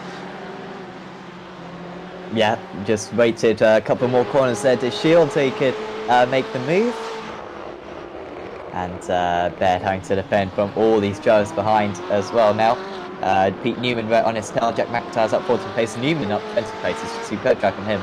Mike Gray up 20 places. Also Ethan Bass at the back of this train up 18 places. So some terrific driving from some of these guys who started right at the back, had issues in race 2. But they've certainly redeemed themselves in this final race of the evening. Final sprint race for a few weeks, of course, because we've got next week as an endurance race at Monza, and then we've got a week off, and so these drivers will have to make absolutely everything out of these short 20-minute races.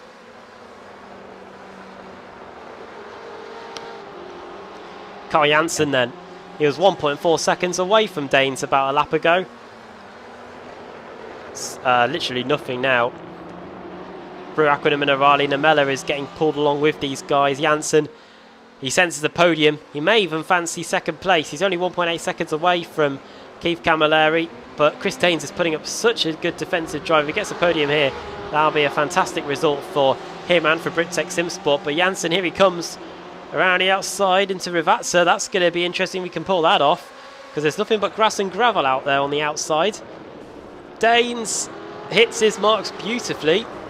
Oh, that was Namella hitting Janssen through the final corner. And back onto the front straight they go. It's a 1, 2, 3, 4, 5 car scrap for the final spot on the podium. 3 laps to go, so plenty of time for Janssen. You certainly feel as though he's the favourite to eventually make this move, but Danes, as you were saying, absolutely driving awesomely. Here comes Janssen. This move didn't work in race 1. It's worked in race 3 though, as Danes gets spun round. And also into the wall goes Kotrox. Oh no, yeah, it's Laszlo. The Radicals Online Turn Racing car. He's got going again. Fortunately for him, there's such a big field spread that these guys aren't going to lose too many positions out of all this. Hopefully Chris Danes' car is pointing in the right direction. It's... oh, well... he can limp it round, I guess. Yeah, there isn't long left. There's only a few minutes. Here's a replay of what happened. Oh, this is something else. But this still looks pretty interesting anyway, so let's take a look. Whoa! That's one of the quickest paces on the circuit to have an incident. Oh, dear me. And that's Simon Underhill's race well and truly over. Let's have a look at how Laszlo Kotrox got involved in this. Here's the replay. Namella. Oh, and Kotrox got taps around by the Ferrari, which I'm guessing was Michael Evdoka. Yes, it was. So Evdoka now up into 4th, Janssen up into 3rd. He is now 2.9 seconds away from Keith Camilleri in 2nd, which is probably a bit too far away for him to get close to by the time we get to the end, but I'll believe it when I see it. And this leaves us now with a good battle between Brandon Tabone and Christian Schallner with just under 2 minutes to go. day could have gone much worse for Christian Challenger. It wasn't a very good race 1 for him, but he recovered well in race 2. I think he got a top 10 there, and he might still get a top 10 in this race 3. As Ben Gregory, he got a top 3 in race 2. He's not having the best time of it at the moment. He's in 31st position at the moment with Eagleston there in 34th, and this is how their instant okay. Yeah, let's have a look and see what happens here. Chris Daines has come into the pits. So, oh, wow. That's the Ferrari of Gregory going into the back of him. What happened to Richard Kofenko? Something happened for him just before. Here is the Romanian going down into Aqua Minerale. Oh, well. That unsettles the car right from the get-go. He manages to just about unlock it. He clatters into... Oh, well. Clatters into 2 cars. That was the 58 of Pete Newman that he hit, and one of the Year 1 Fury SimSport cars as well. So that is all what transpired for Richard Kofenko. We're back to live pictures now, and looking at a decent scrap between Hackers and Harrod and the recovering Kotrox as the race leader after the Hauk is coming through the final corner onto the front straight to start his final lap. Yep, 13 laps in all of these races, and this is going to be one of the quicker ones as well, because Le Hook has been absolutely unchallenged. He's got a 14-second lead, so absolute domination for him. We did say when he took the lead, this could turn quite simple for him, and that is how it has transpired. Still could be a change of position here though for Howard, of course, with Hackerson just ahead of him. All these drivers have gained a few places from their starts. They all had very good starting places from their race 2 results. It'd still be good points. Hackerson down 8, Howard down 5, and Kochuk's down 7, and they're a long way clear of Dave Baker as well behind. Billy Fletcher, by the way, I haven't talked too much about him, but he's been quite quiet today. But he's up in 12th place. There's Nomela's had another off. Oh no! And he doesn't like that corner. Oh no! It was Tamburello again, and I'm intrigued to see what happens here. This is the Team Ad car in front. Is something going to take place here? Clobbered the sausage curb, or sausage curbs, and either the car's damaged beyond repair, or he's just had enough of it. One of the two.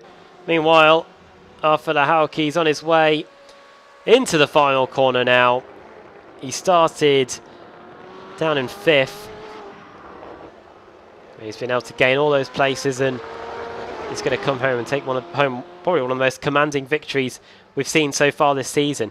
14.9 seconds ahead of Keith Camilleri in 2nd. Arthur Hauk wins the final race of the day in the World GT Championship here at Imola. Keith Camilleri is going to come home in 2nd place, and it's going to be Carl Janssen that comes home to complete the podium in 3rd. Christian Challenger versus Chris Wood. To the line here, drag race. Porsche versus BMW. It looks like it's going to be Chris Wood that is going to win the Pro-Am category by 22 thousandths of a second. Very close between those two at the line. Where is the next Pro-Am driver, you ask? I think it's Jack McIntyre. Here he is. He's in 19th. And the V-Racer Ford is just going to come home behind Andy Shield. And behind these guys is Mike Gray, who has gone about his business pretty well and is going to come home as the biggest mover in the field in race 3. 23 positions gained for the XVR Sim Racer driver. Very good driving there by Mike Gray. We didn't really see much of it, I'm afraid. Here comes Danny Henney, I should say, to come home in 26th place.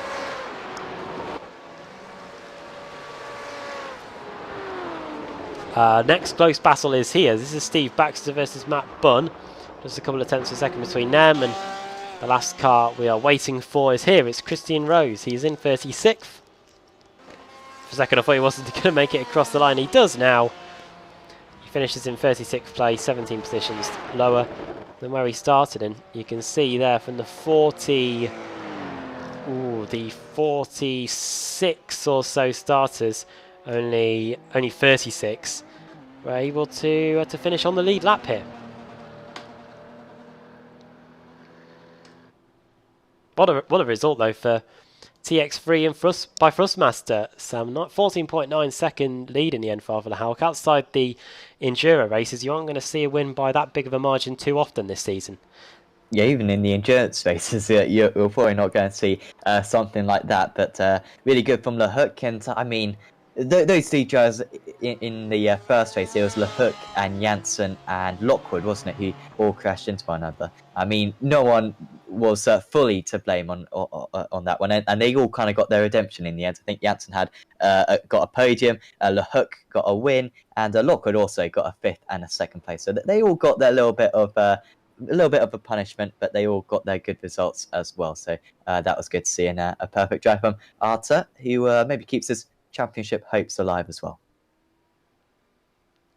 Okay, well, let's run you through the finishing order from the final race of the day.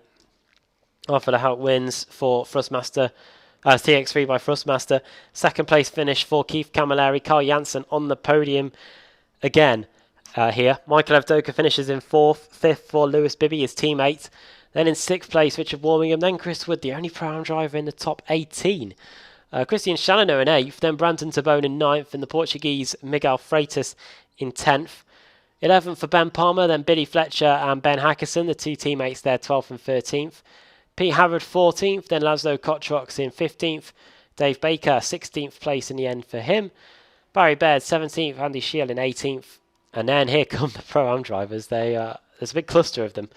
19th for Jack McIntyre, 20th for Mike Gray, then Ethan Bass in 21st, Richard Gafenko in 22nd, Ronald Moons there in 23rd place, 24th for Mark Woodhouse. Over a minute behind in the end, Michael Blake in the Simmortal Small Time car. Danny Henney, in 26th, then Edward Rappager in 27th, then Jerome Kaiser, Ross McFarlane. On the receiving end of a massive shunt earlier, I was able to get home in 29th.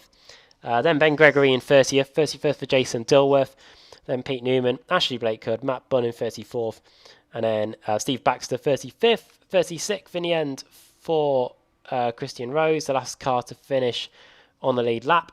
And then the cars had issues during the race. Marco Namella 1 lap down, the Finn coming to grief near the end with a sausage curb at Tamburello. And after that, it's Nicholas Helm, Chris Daines in 39th, then James Eagleston, Simon Underhill, Chaz Draycott, Dennis Eibenberg, Dan McCauley in 44th, Brian Lockwood in 45th. Not the best race meeting for him. He had the crash in race 1, but he was able to survive. Race 2, he finished in 2nd, and then here, DNF in race 3. And then Rob Cuss, 11 laps down in 46th place. We have Chaz Draycott waiting for to do an interview with us. In the interview waiting area, he's had according to us, he's had a quiet night, but it's not a quiet night for anybody in the World GT Championship. In race 3, he finished 42nd, 9 laps down. Let's get him in here for a quick word. Of course, he makes the trailer as well, as you would have seen at the beginning of the broadcast. But that isn't his only talent. He's pretty good behind the wheel as well. But what happened in race? What happened in race 3, Chaz? Because he finished 9 laps down. I was trying to help out my wonderful teammate, Mr. Shield. We were going into the double left-hand at the bottom of the hill, and I knew that he was absolutely flying through, and he made it about 20-odd places in that one.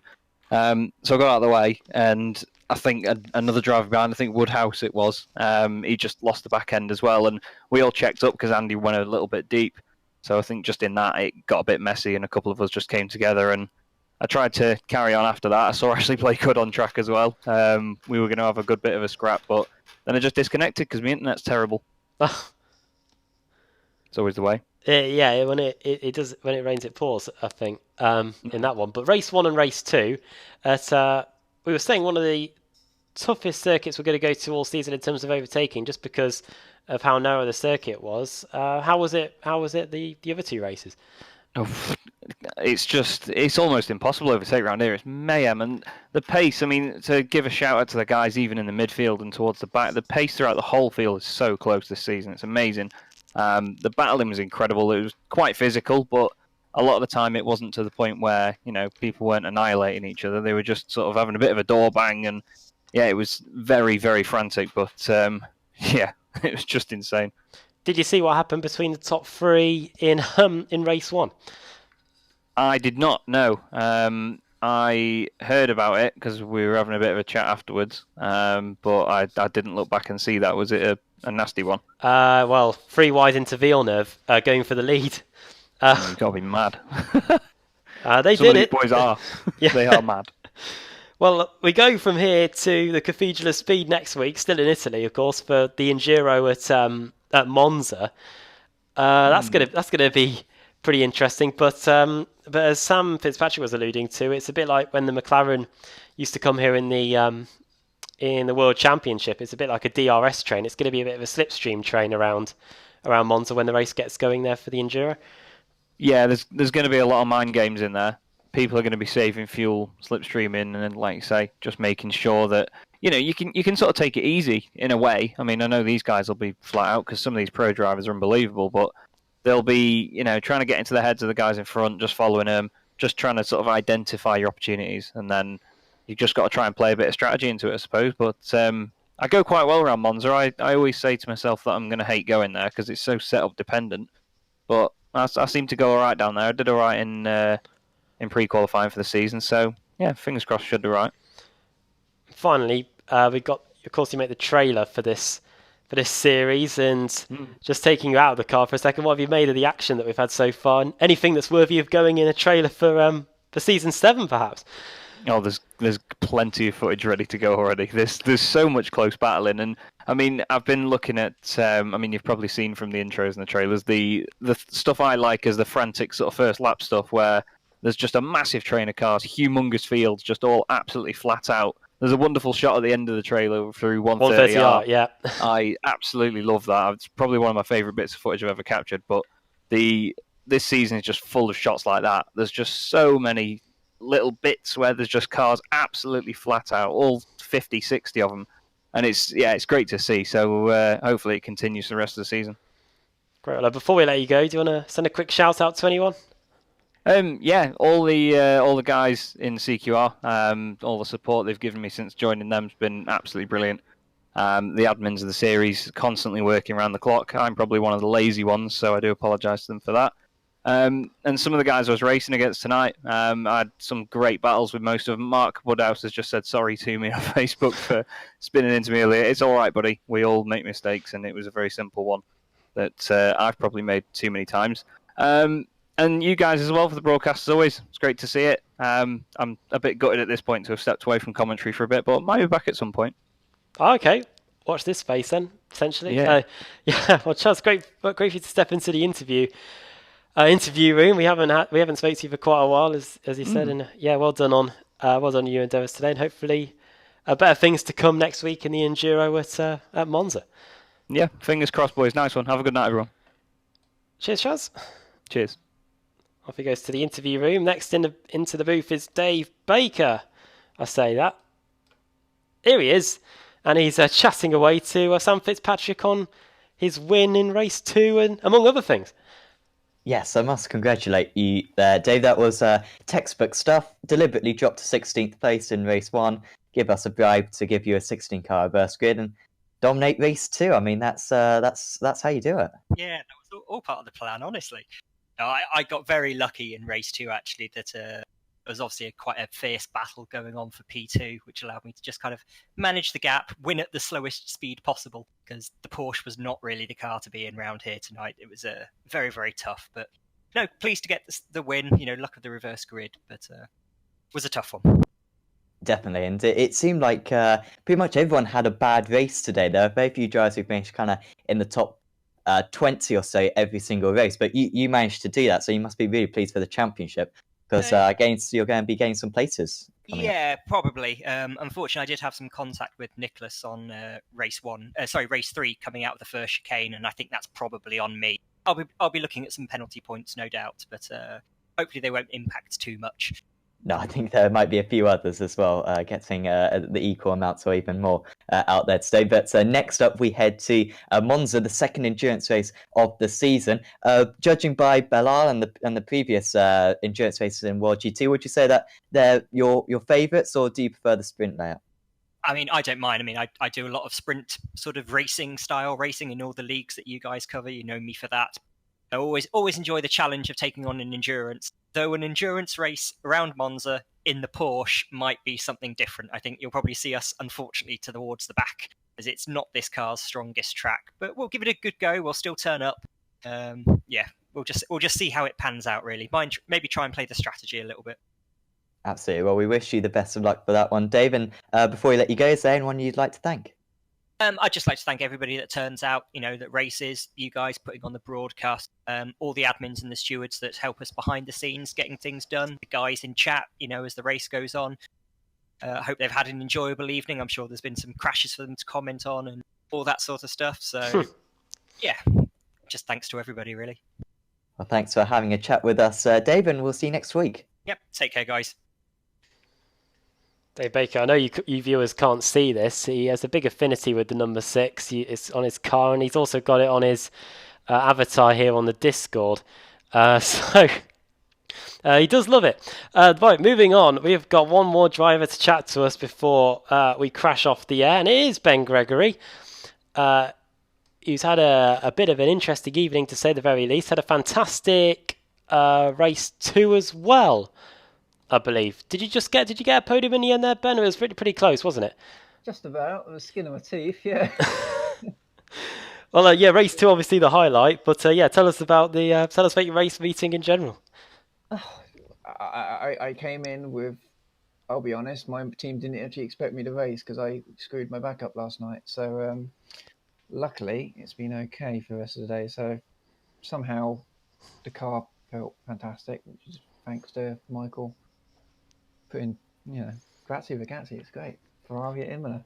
Got decent few podiums out of it. So yeah, apart from race 3 being a bit messy, it was, I'm quite happy.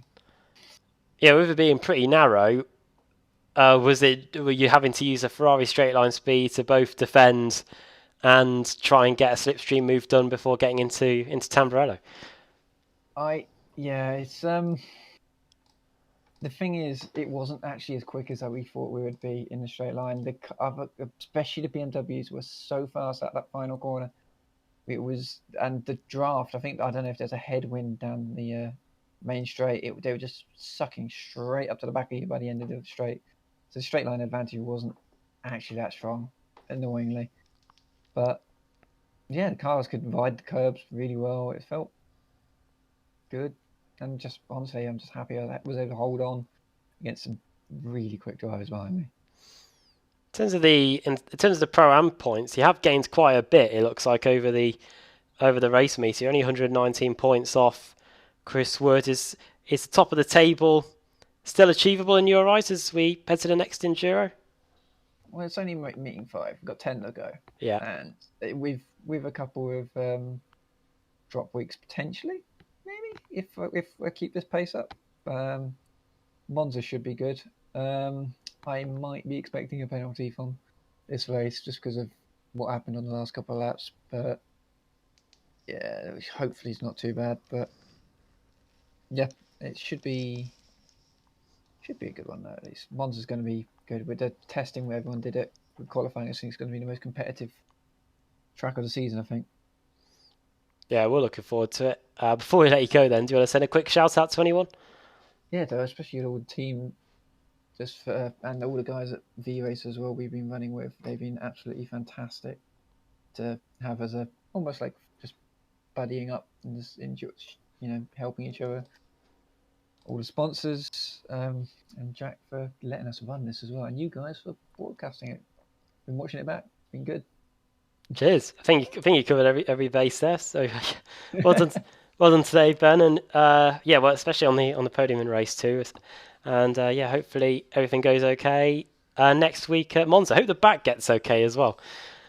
Yes, I can't wait. I'm just gonna hope I can get to the end. not put it in a wall like I did at Detroit. Brilliant. Cheers, Ben. See you in a bit. Thank you. Right then, final word from Sam Fitzpatrick then. Imola ticked off. I think we said at the beginning of the broadcast that we were expecting plenty of overtaking here, but I think what we saw at the end of this broadcast today was that Imola is just as difficult to overtake in GT cars with a lot of tow as it was in the days when Formula 1 used to come here. Yes, and right, we've got the twisty circuits out of the way. We had Brands Hatch, we had Snetterton, Belle Isle, Zolder, and Imola, all quite tight twisty circuits. And then we've got Monza coming up, so the complete opposite. So the first kind of big circuit that we're going to go to all season long. So that will be a welcome relief, even though these first 5 races have been absolutely thrilling, and I think out of the 13 races we've done, I think we've had at least 10 different winners. I think we may have even had 12 different winners. Quite incredible. Also, just looking at the championship points, admins, thank you very much. They get on the job very quickly. Mark Fletcher's still leading the way. I think this takes into consideration the drop weeks, perhaps. I think it does. And Fletcher is leading the way with 444. Christian Chalanet is in second with 418. Michael Avdoka gained 6 places with 417. Then it's Thibaut Cazorb on 394, Camille 390, Kotchok's 388, Janssen 379. Remember, he's the defending champion down in 7th place. And I mean, it's so close out of the top 10, the top probably 10 drivers, top 12 drivers separated by 100 points, which is absolutely tiny. And then the AM championship is very close as well. So the first third of this season has been absolutely fantastic. And I mean, it's going to be so close for that championship all the way down to round 15 in a few months' time. Just looking at the team standings as well, it's remarkably close there. KC Racing Esports, shout out to them because they're leading the team standings by 82 points over TechSense Fitstar Motorsport. And then it's Radicals Online Turn Racing, then Radicals Online Motor, CQR Club, and then TX3 by Thrustmaster, with Team Maz continuing to lead the way in the Pro-Am Teams Championship. Right then, we are just about out of time here, as you can see by the replay animate a graphic on the top left. We've been booted out of the server. We've been in here this long. Join us next week then, 26th of August, Bank Holiday Monday, for the second enduro race of the season at Monza. After that, we'll be on a week's break while we're at the Sim Racing Expo in Germany. And then it's the Spa Endurance layout for 3 20-minute sprint races there. Then Twin Rim Motegi, Kota, Silverstone, Road America Bend, Okayama, Watkins Glen, Montreal and Laguna Seca, just to quickly run you through the rest of the calendar as we continue onwards in Season 6 of the World GT Championship. My thanks to Sam for spending his evening with me on the Imola in the World GT Championship. Been a pleasure as always. And we'll be back on the iRacing Esports Network same time next week for the Cathedral of Speed, that is Monza. So from all of us here at Apex Racing TV on the iRacing Esports Network, bye for now.